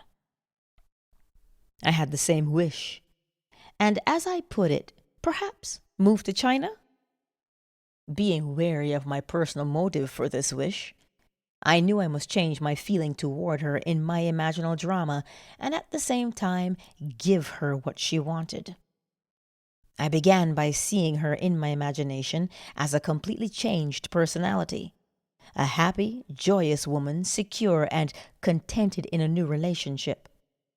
Every time I thought of her, I would see her mentally as a new woman. About 3 weeks later, she came to our house for a visit, bringing a friend she had met many months previously. The man had recently become a widower. He was her age, secure financially, and had grown children and grandchildren. We liked him, and I was excited because it was obvious they liked each other, but my husband still thought it was impossible. I didn't. From that day on, every time her image rose in my mind, I saw her extending her left hand toward me, and I admired the ring on her finger. 1 month later, she and her friend came to visit us, and as I walked forward to greet them, she proudly extended her left hand. The ring was on her finger. 2 weeks later, she was married, and we haven't seen her since. She lives in a brand new home way out of town, and as her new husband dislikes the long drive to our house, she might as well have moved to China. J.B. There is a wide difference between the will to resist an activity and the decision to change it. He who changes an activity acts, whereas he who resists an activity reacts. One creates, the other perpetuates. Nothing is real beyond the imaginative patterns we make of it. Memory, no less than desire, resembles a daydream.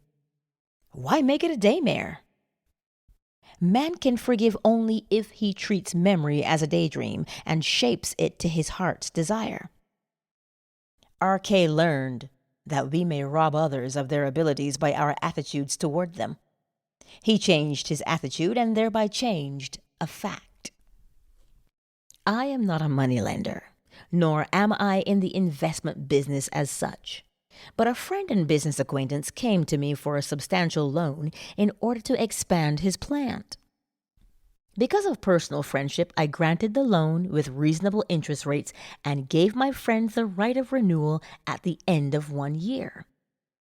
When the first-year term expired, he was behind in his interest payments and requested a 30-day extension on the note. I granted this request, but at the end of 30 days, he was still unable to meet the note and asked for an additional extension. As I previously stated, I am not in the business of lending money. Within 20 days, I needed full payment of the loan to meet debts of my own. But I consented again to extend the note, although my own credit was now in serious jeopardy. The natural thing to do was to apply legal pressure to collect, and a few years ago, I would have done just that. Instead, I remembered your warning not to rob others of their ability, and I realized that I had been robbing my friend of his ability to pay what he owed. For 3 nights, I constructed a scene in my imagination in which I heard my friend tell me that unexpected orders had flooded his desk so rapidly he was now able to pay the loan in full. The 4th day I received a telephone call from him. He told me that by what he called a miracle, he had received so many orders, and big ones too, he was now able to pay back my loan, including all interest due, and in fact, had just mailed a check to me for the entire amount. R.K.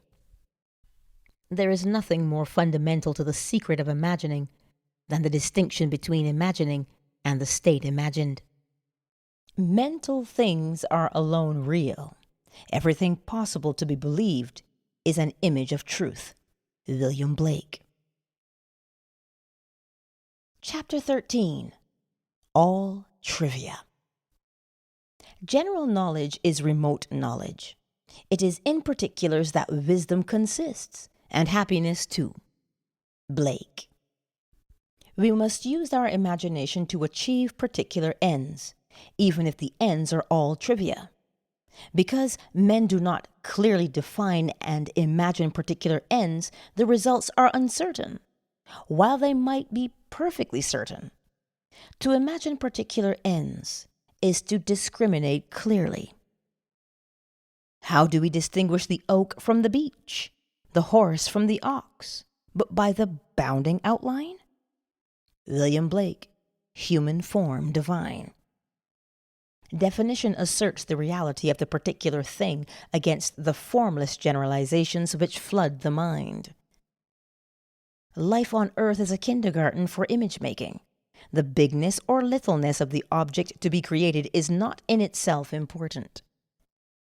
The great and golden rule of art, as well as of life, said Blake, is this: that the more distinct, sharp, and wiry the bounding line, the more perfect the work of art, and the less keen and sharp, the greater is the evidence of weak imitation.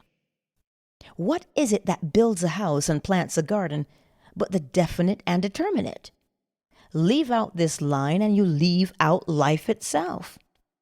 The following stories are concerned with the acquiring of seemingly little things, or toys, as I call them, but they are important because of the clear imaginal images that created the toys. The author of the first story is one of whom it is said she has everything. And this is true. She has financial, social, and intellectual security. She writes, "As you know through your teaching and through my practice of that teaching, I have completely changed myself and my life. 2 weeks ago, when you spoke of toys, I realized I had never used my imagination for the getting of things, and I decided it would be fun to try it. You told of a young woman who was given a hat by merely wearing that hat in her imagination. The last thing on earth I needed was a hat, but I wanted to test my imagination for this getting of things, so I selected a hat pictured in a fashion magazine. I cut the picture out and stuck it on the mirror of my dressing table. I studied the picture carefully. Then I shut my eyes, and in my imagination I put that hat on my head and wore it. As I walked out of the house, I did this just once. The following week, I met some friends for luncheon, and one of them was wearing the hat. We all admired it. The very next day I received the parcel by special delivery messenger. The hat was in the parcel. The friend who had worn it the day before had sent the hat to me with a note saying she did not particularly care for the hat and didn't know why she had bought it in the first place, but for some reason she thought it would look well on me, and would I please accept it. G.L. Movement from dreams to things is the power driving humanity. We must live wholly on the level of imagination, and it must be consciously and deliberately undertaken. All my life I have loved birds. I enjoy watching them, hearing their chatter, feeding them, and I am particularly fond of the small sparrow. For many months I have fed them crumbs of morning bread, wild bird seed, and anything I believed they would eat. And for all those months I have been frustrated as I watched the larger birds, particularly the pigeons, command the area, gobbling up most of the good seed and leaving the husks for my sparrows. To use my imagination on this problem seemed facetious to me at first, but the more I thought of it, the more interesting the idea became. So one night I set about seeing the little birds come in for their full share of daily offerings, and I would tell my wife that the pigeons no longer interfered with my sparrows, but took their share like gentlemen and then left the area. I continued this imaginary action for almost 1 month. Then one morning I noticed that the pigeons had disappeared. The sparrows had breakfast all to themselves for a few days. For those few days no larger bird entered the area. They did return eventually, but to this day they have never again infringed on the area occupied by my sparrows. They stay together, eating what I put out for them, leaving a full share of the area to my tiny friends. And do you know, I actually believe the sparrows understand. They no longer seem to be afraid when I walk among them. R.K. This lady proves that unless our heart is in the task, unless we imagine ourselves right into the feeling of our wish fulfilled, we are not there. For we are all imagination and must be where and what we are in imagination. In early February, my husband and I had been in our new house 1 month, a home lovely beyond telling, perched on a rugged cliff with the ocean for our front yard, wind and sky for neighbors, and seagulls for guests. We were ecstatic. If you have experienced the joy and woe of building your own home, you know how completely filled with happiness you are and how completely empty your purse is. 100 lovely things clamored to be bought for that house. But the one thing we wanted most of all was the most useless: a picture. Not just any picture, but a wild, wonderful scene of the sea dominated by a great white clipper ship. This picture had been in our thoughts all the months of building, and we left one living room wall free of paneling to hold it. My husband mounted decorative red and green ship lanterns on the wall to frame our picture. But the picture itself would have to wait. Draperies, carpeting, all the practical items must come first. Perhaps so, but that didn't stop either one of us from seeing that picture in our imagination on that wall. One day while shopping, I strolled into a small art gallery, and as I walked to the door, I stopped so suddenly a gentleman walking behind me crashed into an easel. I apologized and pointed to a painting hanging at head height across the room. "That's what I did. I've never seen anything so wonderful." He introduced himself as the owner of the gallery and said, yes, an original by the greatest English painter of clipper ships the world has known. He went on to tell me about the artist, but I wasn't listening. I could not take my eyes from that wonderful ship, and suddenly I experienced a very strange thing. It was only a moment in time, but the art gallery faded, and I saw that picture on my wall. I'm afraid the owner thought me a little giddy, and I was, but I finally managed to return my attention to his voice when he mentioned an astronomical price. I smiled and said, "Perhaps someday." He continued to tell me about the painter and also about an American artist who was the only living lithographer capable of copying the great English master. He said if you're very lucky, you may pick up one of his prints. I've seen his work. It's perfect down to the last detail. Many people prefer prints to paintings. Prints or paintings, I knew nothing about the value of either. And anyway, all I wanted was that scene. When my husband returned home that evening, I talked of nothing but that painting and pleaded with him to visit the gallery and see it. "Maybe we could find a print of it somewhere," the man said. "Yes," he interrupted, "but you know we can't afford any picture now." Our conversation ended there. But that night after dinner, I stood in our living room and saw that picture on our wall. The next day, my husband had an appointment with a client which he did not want to keep. But the appointment was kept, and my husband did not return home until after dark. When he walked through the front door, I was busy in another part of the house and called a greeting to him. A few minutes later, I heard hammering and walked into the living room to see what he was doing. On our wall hung my picture. In my first moment of intense joy, I remembered the man in the art gallery saying, if you're very lucky, you may pick up one of his prints. Lucky? Well, here is my husband's part of the story. Making the call already mentioned, he entered one of the poorest, meanest little houses he had ever been in.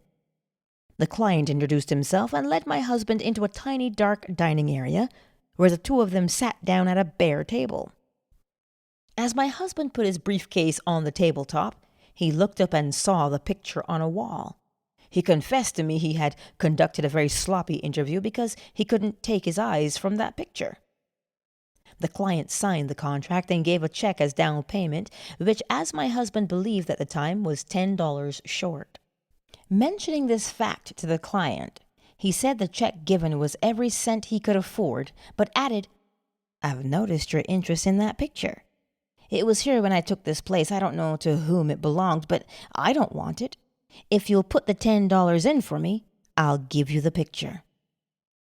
When my husband returned to his company's main office, he learned he had been in error about the amount. He was not charged $10. Our picture is on our wall, and it cost us nothing. A.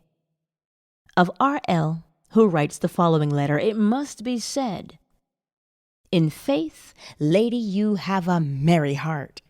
William Shakespeare, Much Ado About Nothing. One day during a bus strike, I needed to go into the downtown area and had to walk 10 blocks from my home to the nearest bus in operation. Before starting home, I recall there was no food market on this new route, and I wouldn't be able to shop for dinner. I had enough to manage a potluck meal, but I would need bread. After shopping all day, the 10 blocks back from the bus line was all I could manage, and to go still further to shop for bread was out of the question. I stood very still for a moment and allowed a vision of bread to dance in my head. Then I started for home. When I boarded the bus, I was so tired I grabbed the first available seat and almost sat on a paper bag. Now, on a crowded bus, tired passengers rarely look directly at one another. So being naturally curious, I peeked into the bag. Of course, it was a loaf of bread. Not just any bread, but the very same brand of bread I always buy. R.L. Trifles. All trifles. But they produced their trivia without price. Imagining accomplished these things without the means generally reputed necessary to do so. Man rates wealth in a way that bears no relation to real values. Come, buy wine and milk without money and without price. Isaiah 55:1. Chapter 14. The Creative Moment. The natural man does not receive the gifts of the Spirit of God, for they are folly to him, and he is not able to understand them because they are spiritually discerned. 1 Corinthians 2:14. There is a moment in each day that Satan cannot find, nor can his watch fiends find it. But the industrious find this moment, and it multiply, and when it once is found, it renovates every moment of the day if rightly placed. Blake. Whenever we imagine things as they ought to be, rather than as they seem to be, is the moment. For in that moment, the spiritual man's work is done, and all the great events of time start forth to mold a world in harmony with that moment's altered pattern. Satan, Blake writes, is a reactor. He never acts, he only reacts. And if our attitude to the happenings of the day is reactionary, are we not playing Satan's part? Man is only reacting in his natural or Satan state. He never acts or creates, he only reacts or recreates. One real creative moment, one real feeling of the wish fulfilled is worth more than the whole natural life of reaction. In such a moment, God's work is done. Once more we may say with Blake, God only acts and is in existing beings or men. The Marriage of Heaven and Hell, 1793. There is an imaginal past and an imaginal future. If by reacting the past is recreated into the present, so by acting out our dreams of fancy, can the future be brought into the present. I feel now the future in the instant. William Shakespeare, Macbeth. The spiritual man acts. For him, anything that he wants to do, he can do at once, in his imagination. And his motto is always, the moment is now. Behold, now is the acceptable time. Behold, now is the day of salvation. 2 Corinthians 6:2. Nothing stands between man and the fulfillment of his dream but facts. And facts are the creations of imagining. If man changes his imagining, he will change the facts. This story tells of a young woman who found the moment, and by acting out her dream of fancy, brought the future into the instant, not realizing what she had done until the final scene. The incident related below must appear to be coincidence to those never exposed to your teaching. But I know I observed an imaginative act take solid form in perhaps 4 minutes. I believe you will be interested in reading this account, written down exactly as it happened a few minutes after the actual occurrence yesterday morning. I was driving my car east on Sunset Boulevard in the center lane of traffic, braking slowly to stop for a red signal at a 3-way intersection, when my attention was caught by the sight of an elderly lady, dressed all in gray, running across the street in front of my car. Her arm was raised, signaling to the driver of a bus which was beginning to pull away from the curb. She was obviously attempting to cross in front of the bus to delay it. The driver slowed his vehicle and I thought would allow her to enter. Instead, as she jumped onto the curb, the bus pulled away, leaving her standing just in the act of lowering her arm. She turned and walked swiftly toward a nearby phone booth. As my signal changed to green and I put my car in motion, I wished I had been behind the bus and had been able to offer her a ride. Her extreme agitation was obvious even from the distance I was away from her. My wish instantly fulfilled itself in a mental drama, and as I drove away, the fancy played itself out in the following scene. I opened the car door, and a lady dressed in gray stepped in, smilingly, relieved and thanking me profusely. She was out of breath from running and said, "I only have a few blocks to go. I'm meeting friends, and I was so afraid they would leave without me when I missed my bus." I left my imaginary lady out a few blocks further on, and she was delighted to observe her friends still waiting for her. She thanked me again and walked away. The entire mental scene was spanned in the time it takes to drive 1 block at a normal rate of speed. The fancy satisfied my feelings regarding the real incident, and I immediately forgot it. 4 blocks further, I was still in the center lane, and again had to stop for a red signal. My attention at this time was turned inward on something I have now forgotten, when suddenly someone tapped on the closed window of my car, and I looked up to see a lovely appearing elderly lady with gray hair, dressed all in gray. Smiling, she asked if she might ride a few blocks with me, as she had missed her bus. She was out of breath, as though from running, and I was so stunned by her sudden appearance in the middle of a busy street at my window that for a moment I could only react physically, and without answering, leaned over and opened my car door. She got in and said, "It's so annoying to rush so and then miss a bus. I wouldn't have imposed on you like this, but I'm supposed to meet some friends a few blocks down the street, and if I had to walk now, I would miss them."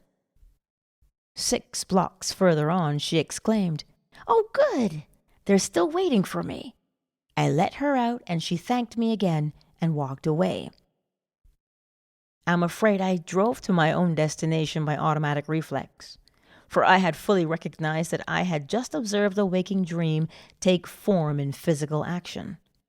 I recognized what was happening while it was happening. As soon as I could, I wrote down each part of the incident and found a startling consistency between the waking dream and the subsequent reality.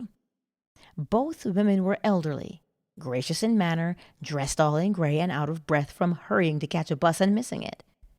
Both wished to meet friends who for some reason could not wait for them much longer, and both left my car within the space of a few blocks after successfully completing their contact with their friends. I am amazed, confounded, and elated. If there is no such thing as coincidence or accident, then I witnessed imagination become reality almost instantaneously. J.R.B. There's a moment in each day that Satan cannot find, nor can his watch fiends find it. But the industrious find this moment, and it multiply, and when it once is found, it renovates every moment of the day if rightly placed. From the first time I read your Search, I have longed to experience a vision. Since you have told us of the promise, this desire has been intensified. I want to tell you of my vision, which was a glorious answer to my prayer. But I am sure I would not have had this experience were it not for something that occurred 2 weeks ago. It was necessary for me to park my car some distance from the university building where I was scheduled to conduct my class. As I left my car, I was conscious of the stillness about me. The street was completely deserted. No one was in sight. Suddenly, I heard a most frightful cursing voice. I looked toward the sound and saw a man brandishing a cane, yelling between vile words, "I'll kill you! I'll kill you!" I continued on as he approached me. For at that moment I thought, now I can test what I have professed to believe, if I do believe we are one. The Father, this derelict, and I, no harm can come to me. At that moment I had no fear. Instead of seeing a man coming toward me, I felt a light. He stopped yelling, dropped his cane, and walked quietly as we passed with less than a foot between us. Having tested my faith at that moment, everything about me had seemed more alive than before. Flowers brighter and trees greener.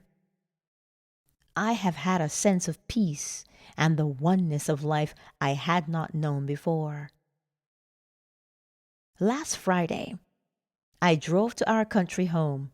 Nothing was unusual about the day or evening.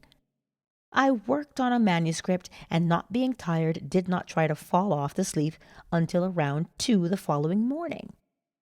Then I turned off the light and drifted into that floating sensation. Not asleep, but drowsy, as I call it, half awake and half asleep. Often while in this state, lovely unknown faces float before me, but this morning the experience was different. A perfect face of a child came before me in profile. Then it turned and smiled at me. It was glowing with light and seemed to fill my own head with light. I was aglow and excited and thought this must be the Christos. But something within me, without sound, said, "No, this is you." I feel I will never be the same again, and someday I may experience the promise. G.B. Our dreams will all be realized from the time that we know that imagining creates reality and act. But imagination seeks from us something much deeper and more fundamental than creating things, nothing less indeed than the recognition of its own oneness with God, that what it does is in reality God Himself doing it in and through man, who is all imagination. Chapter 15. The Promise. 4 Mystical Experiences. In all I have related thus far, with the exception of G.B.'s vision of the child, imagination was consciously exercised. Men and women created stage plays in their imagination, plays implying the fulfillment of their desires. Then, by imagining themselves participating in these dramas, they created that which their imaginal acts implied. This is the wise use of God's law, but no man is justified before God by the law. Galatians 3:11. Many people are interested in imagination as a way of life, but are not at all interested in its framework of faith, a faith leading to the fulfillment of God's promise. I will raise up your son after you, who shall come forth from your body. I will be his father, and he shall be my son. 2 Samuel 7:12 through 14. The promise that God will bring forth from our body a son who will be born not of blood, nor of the will of the flesh, nor of the will of man, but of God, John 1:13, does not concern them. They want to know God's law, not His promise. However, this miraculous birth has been stated clearly as a must for all mankind from the earliest days of the Christian fellowship. You must be born from above, John 3:7. My purpose here is to state it again, and to state it in such language and with such reference to my own personal mystical experiences that the reader will see that this birth from above is far more than a part of a dispensable superstructure, that it is the sole purpose for God's creation. Specifically, my purpose in recording these 4 mystical experiences is to show that Jesus Christ, the faithful witness, the firstborn from the dead, Revelations 1:5, was trying to say about this birth from above. How can men preach unless they are sent? Romans 10:15. Many years ago, I was taken in spirit into a divine society, a society of men in whom God is awake. Though it may seem strange, the gods do truly meet. As I entered this society, the first to greet me was the embodiment of infinite might. He was a power unknown to mortals. I was then taken to meet infinite love. He asked me, "What is the greatest thing in the world?" I answered him in the words of Paul: "Faith, hope, and love, these 3, but the greatest of these is love." 1 Corinthians 13:13. At that moment he embraced me, and our bodies fused and became one body. I was knit to him and loved him as my own soul. The words "love of God," so often a mere phrase, were now a reality with a tremendous meaning. Nothing ever imagined by man could be compared with this love which man feels through his union with love. The most intimate relationship on earth is like living in separate cells compared with this union. While I was in this state of supreme delight, a voice from outer space shouted, "Down with the blue bloods!" At this blast, I found myself standing before the one who had first greeted me, he who embodied infinite might. He looked into my eyes, and without the use of words or mouth, I heard what he told me. Time to act. I was suddenly whisked out of that divine society and returned to earth. I was tormented by my limitations of understanding, but I knew that on that day the divine society had chosen me as a companion and sent me to preach Christ, God's promise to man. My mystical experiences have brought me to accept literally the saying that all the world's a stage, and to believe that God plays all the parts. The purpose of the play? To transform man, the created, into God, the creator. God loved man, his created, and became man in faith that this act of self-commission would transform man, the created, into God, the creator. The play begins with the crucifixion of God on man, as man, and ends with the resurrection of man as God. God becomes as we are, that we may be as he is. God becomes man, that man may become, first, a living being, and secondly, a life-giving spirit. I have been crucified with Christ. It is no longer I who live, but Christ who lives in me. And the life I now live in the flesh, I live by faith in the Son of God, who loved me and gave himself for me. Galatians 2:20. God took upon himself the form of man, and became obedient unto death, even death on the cross of man, and is crucified on Golgotha, the skull of man. God himself enters death's door, the human skull, and lies down in the grave of man to make man a living being. God's mercy turned death into sleep. Then began the prodigious and unthinkable metamorphosis of man, the transformation of man into God. No man unaided by the crucifixion of God could cross the threshold that admits to conscious life. But now we have union with God in his crucified self. He lives in us as our wonderful human imagination. Man is all imagination, and God is man, and exists in us and we in him. The eternal body of man is the imagination, that is God himself. Blake. When he rises in us, we will be like him, and he will be like us. Then all impossibilities will dissolve in us at that touch of exaltation which his rising in us will impart to our nature. Here is the secret of the world. God died to give man life and to set man free. For however clearly God is aware of his creation, it does not follow that man, imaginatively created, is aware of God. To work this miracle, God had to die, then rise again as man, and none has ever expressed it so clearly as William Blake.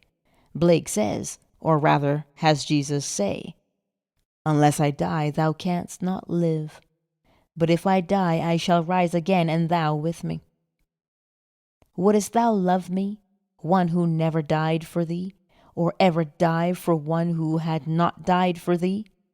And if God dieth not for man, and giveth not himself eternally for man, man could not exist. So God dies. That is to say, God has freely given himself for man. Deliberately he has become man, and has forgotten that he is God, in the hope that man, thus created, will eventually rise as God. God has so completely offered his own self for man that he cries out on the cross of man, my God, why hast thou forsaken me?" Matthew 27:46. Psalm 21:1. He has completely forgotten that he is God. But after God rises in one man, that man will say to his brothers, "Why stand we here trembling around, calling on God for help, and not ourselves in whom God dwells?" Blake. This first man that has been raised from the dead is known as Jesus Christ, the first fruits of those who have fallen asleep, the firstborn of the dead. For man God died. Now by a man has come also the resurrection of the dead. Jesus Christ resurrects his dead father by becoming his father. In Adam, the universal man, God sleeps. In Jesus Christ, the individualized God, God wakes. In waking, man the created has become God the creator, and can truly say before the world was, "I am." Adon Olam, Jewish Dogmatics. Just as God in his love for man so completely identified himself with man that he forgot that he was God, so man in his love for God must so completely identify himself with God that he lives the life of God, that is, imaginatively. God's play, which transforms man into God, is revealed to us in the Bible. It is completely consistent in imagery and symbolism. The New Testament is hid in the Old Testament, and the Old is manifested in the New. The Bible is a vision of God's law and his promise. It was never intended to teach history, but rather to lead man in faith through the furnaces of affliction to the fulfillment of God's promise, to rouse man from this profound sleep and awaken him as God. Its characters live not in the past, but in an imaginative eternity. They are personifications of the eternal spiritual states of the soul. They mark man's journey through eternal death and his awakening to eternal life. The Old Testament tells us of God's promise. The New Testament tells us not how this promise was fulfilled, but how it is fulfilled. The central theme of the Bible is the direct individual mystical experience of the birth of the child, that child of whom the prophet spoke. "To us a child is born, to us a son is given, and the government will be upon his shoulder, and his name will be called Wonderful, Counselor, Mighty God, Everlasting Father, Prince of Peace. Of the increase of his government and of peace there will be no end." Isaiah 9:6-7. When the child is revealed to us, we see it, we experience it, and the response to this revelation can be stated in the words of Job. I have heard of thee by the hearing of the ear, but now my eye sees thee. Job 42:5. The story of the incarnation is not fable, allegory, or some carefully contrived fiction to enslave the minds of men, but mystical fact. It is a personal mystical experience of the birth of oneself out of one's own skull, symbolized in the birth of a child wrapped in swaddling clothes and laying on the floor. There is a distinction between hearing of this birth of a child from one's own skull, a birth which no scientist or historian could ever possibly explain, and actually experiencing the birth, holding in your own hands and seeing with your own eyes this miraculous child, a child born from above out of your own skull, a birth contrary to all the laws of nature. The question, as it is posed in the Old Testament, ask now and see, can a male bear a child? Why then do I see every man with his hands delivering himself like a woman in labor? Why has every face turned pale? Jeremiah 30:6. The Hebrew word shalats, mistranslated loins, means to draw out, to deliver, to withdraw self. The drawing of oneself out of one's own skull was exactly what the prophet foresaw as the necessary birth from above, a birth giving man entrance into the kingdom of God and the reflective perception on the highest levels of being. Throughout the ages, deep calls to deep. Psalm 42:7. Rouse thyself. Why sleepest thou, O Lord? Awake. Psalm 44:23. The event as it is recorded in the Gospels actually takes place in man. But of that day or that hour when the time will come for the individual to be delivered, no one knows but the Father. Do not marvel that I said to you, you must be born from above. The wind blows where it wills, and you hear the sound of it, but you do not know whence it comes or whither it goes. So it is with everyone who is born of the Spirit. John 3:7-8. This revelation in the Gospel of John is true. Here is my experience of this birth from above. Like Paul, I did not receive it from man, nor was I taught it. It came through the actual mystical experience of being born from above. None can speak truly of this mystical birth from above but one who has experienced it. I had no idea that this birth from above was literally true. Who before the experience could believe that the child, the wonderful counselor, the mighty God, the everlasting Father, the Prince of Peace, was inwoven in his own skull? Who before the experience would understand that his Maker is his husband, and the Lord of hosts is his name? Isaiah 54:5. Who would believe that the Creator went in unto his own creation, man, and knew it to be himself, and that this entrance into the skull of man, this union of God and man, resulted in the birth of a son out of the skull of man, which birth gave to that man eternal life and union with his Creator forever? If I now tell you what I experienced that night, I do so not to impose my ideas on others, but that I may give hope to those who, like Nicodemus, wonder how can a man be born when he is old. John 3:4. How can he enter a second time into his mother's womb and be born? How can this be? This is how it happened to me. Therefore I will now write the vision and make it plain upon tablets, so he may run who reads it. For still the vision awaits its time. It hastens to the end. It will not lie. If it seems slow, wait for it. It will surely come. It will not delay. Behold, he whose soul is not upright in him shall fail, but the righteous shall live by his faith. Habakkuk 2:2-4. In the early hours of the morning on July 20th, 1959, in the city of San Francisco, a heavenly dream in which the arts flourished, was suddenly interrupted by the most intense vibration centered at the base of my skull.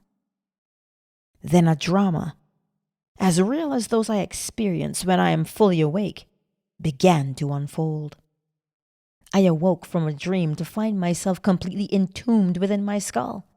I tried to force my way out through its base.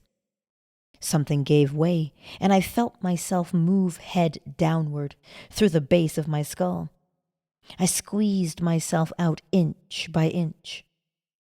When I was almost out, I held what I took to be the foot of the bed and pulled the remaining portion of me out of my skull. There on the floor I lay for a few seconds. Then I rose and looked at my body on the bed. It was pale of face, lying on its back and tossing from side to side like one in recovery from a great ordeal.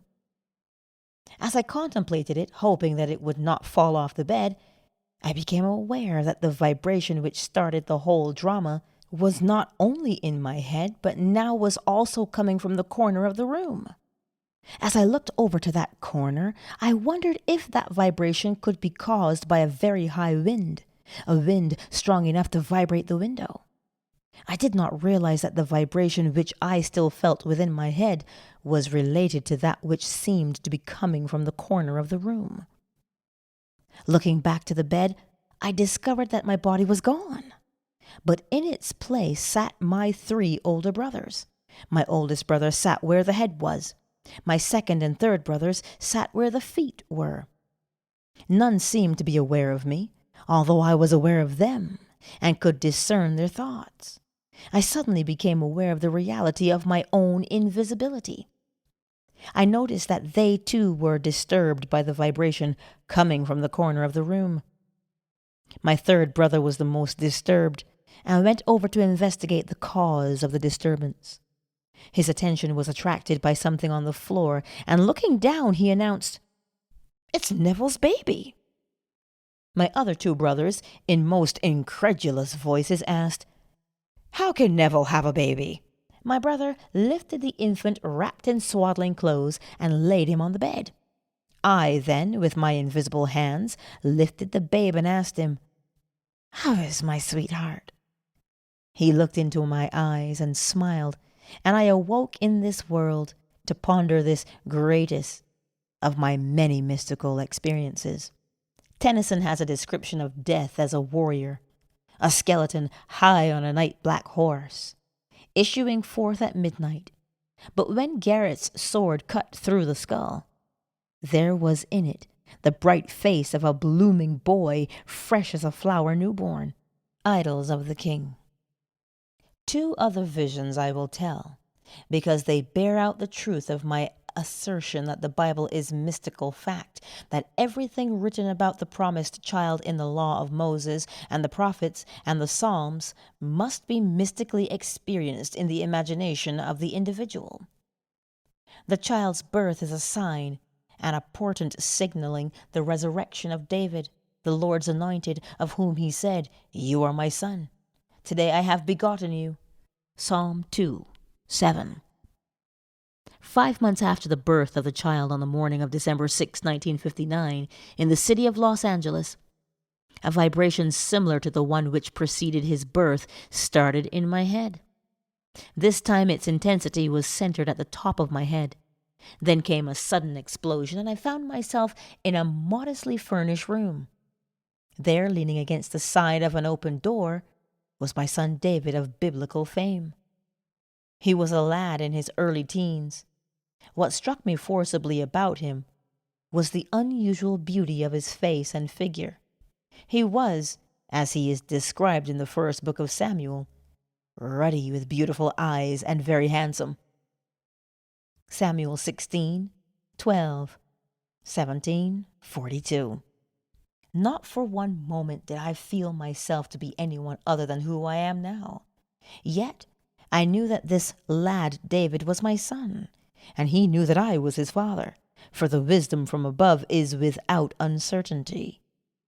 But the wisdom that is from above is first pure, then peaceable, gentle, and easy to be entreated, full of mercy and good fruits, without partiality and without hypocrisy.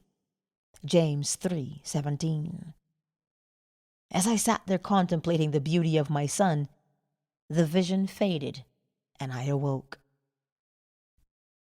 I and the children whom the Lord has given me are signs and portents in Israel from the Lord of hosts, who dwells on Mount Zion. Isaiah 8:18. God gave me David as my very own son. I will raise up your son after you, who shall come forth from your body. I will be his father, and he shall be my son. 2 Samuel 7:12-14. God is known in no other way than through the Son. No one knows who the Son is except the Father, or who the Father is except the Son, and anyone to whom the Son chooses to reveal him. Luke 10:22. The experience of being David's father is the end of man's pilgrimage on earth. The purpose of life is to find the father of David, the Lord's anointed, the Christ. Abner, whose son is this youth? And Abner said, As your soul lives, O king, I cannot tell. And the king said, Inquire whose son the stripling is. And as David returned from the slaughter of the Philistine, Abner took him and brought him before Saul with the head of the Philistine in his hand. And Saul said to him, Whose son are you, young man? And David answered, I am the son of your servant Jesse, the Bethlehemite. 1 Samuel 17:55-58. Jesse is any form of the verb to be. In other words, I am the son of who I am. I am self-begotten. I am the Son of God the Father. I and my Father are one. John 10:30. I am the image of the invisible God. He who has seen me has seen the Father. John 14:9. Whose son? Is not about David, but about David's father, whom the king had promised. 1 Samuel 17:25, to make free in Israel. Note, in all these passages, 1 Samuel 17:55, 56, 58, the king's inquiry is not about David, but about David's father. I have found David my servant. He shall cry to me, Thou art my father, my God, and the rock of my salvation, and I will make him the firstborn, the highest of the kings of the earth. Psalm 89. 20, 26, 27. The individual who is born from above will find David and know him to be his very own son. Then he will ask the Pharisees, who were always with us, What do you think of the Christ? Whose son is he? And when they say to him, The son of David, he will say to them, How is it then that David in the Spirit calls him Lord? If David thus calls him Lord, how is he his son? Matthew 22:41-45. Man's misconception of the role of the Son, which is only a sign and a portent, has made the Son an idol. Little children, keep yourselves from idols. 1 John 5:21. God awakes, and that man in whom he awakes becomes his own father's father. He who was David's son, Jesus Christ, the Son of David, Matthew 1:1, has become David's father. No longer will I cry to our father, David, thy child. Acts 4:25. I have found David. Psalm 89:20. Acts 13:22. He has cried to me, Thou art my father. Psalm 89:26.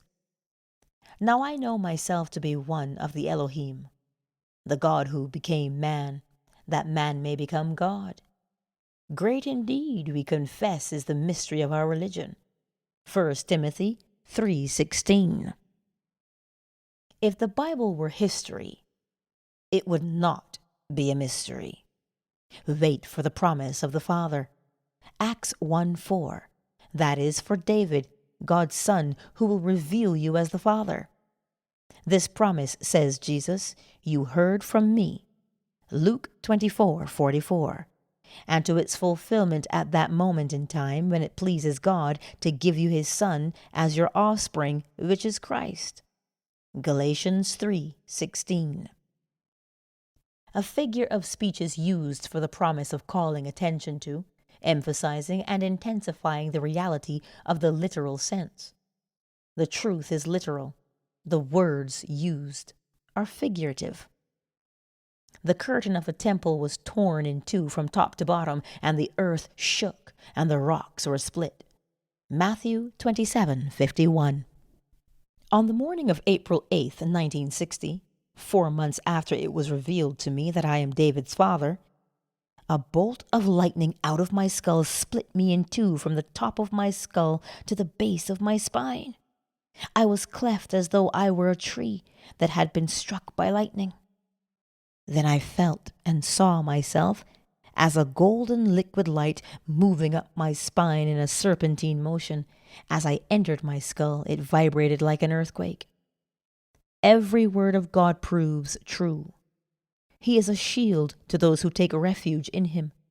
Do not add to his words, lest he rebuke you, and you be found a liar. Proverbs 30:5-6. And as Moses lifted up the serpent in the wilderness, so must the Son of Man be lifted up. John 3:14. These mystical experiences will help to rescue the Bible from the externals of history, persons, and events, and to restore it to its real significance in the life of man. Scripture must be fulfilled in us. God's promise will be fulfilled. You will have these experiences, and you shall be my witnesses in Jerusalem and in all Judea and Samaria, and to the end of the earth. Acts 1:8. The widening circle, Jerusalem, Judea, Samaria, the end of the earth, is God's plan. The promise is still maturing to its time, its appointed time, but how long, vast and severe the trials, ere you find David, your son, who will reveal you as God, the Father. We're long to tell, but it hastens to the end. It will not fail. So wait, for there will be no postponement. Is anything too wonderful for the Lord? At the appointed time I will return to you in the spring, and Sarah shall have a son. Genesis 18:14. The end.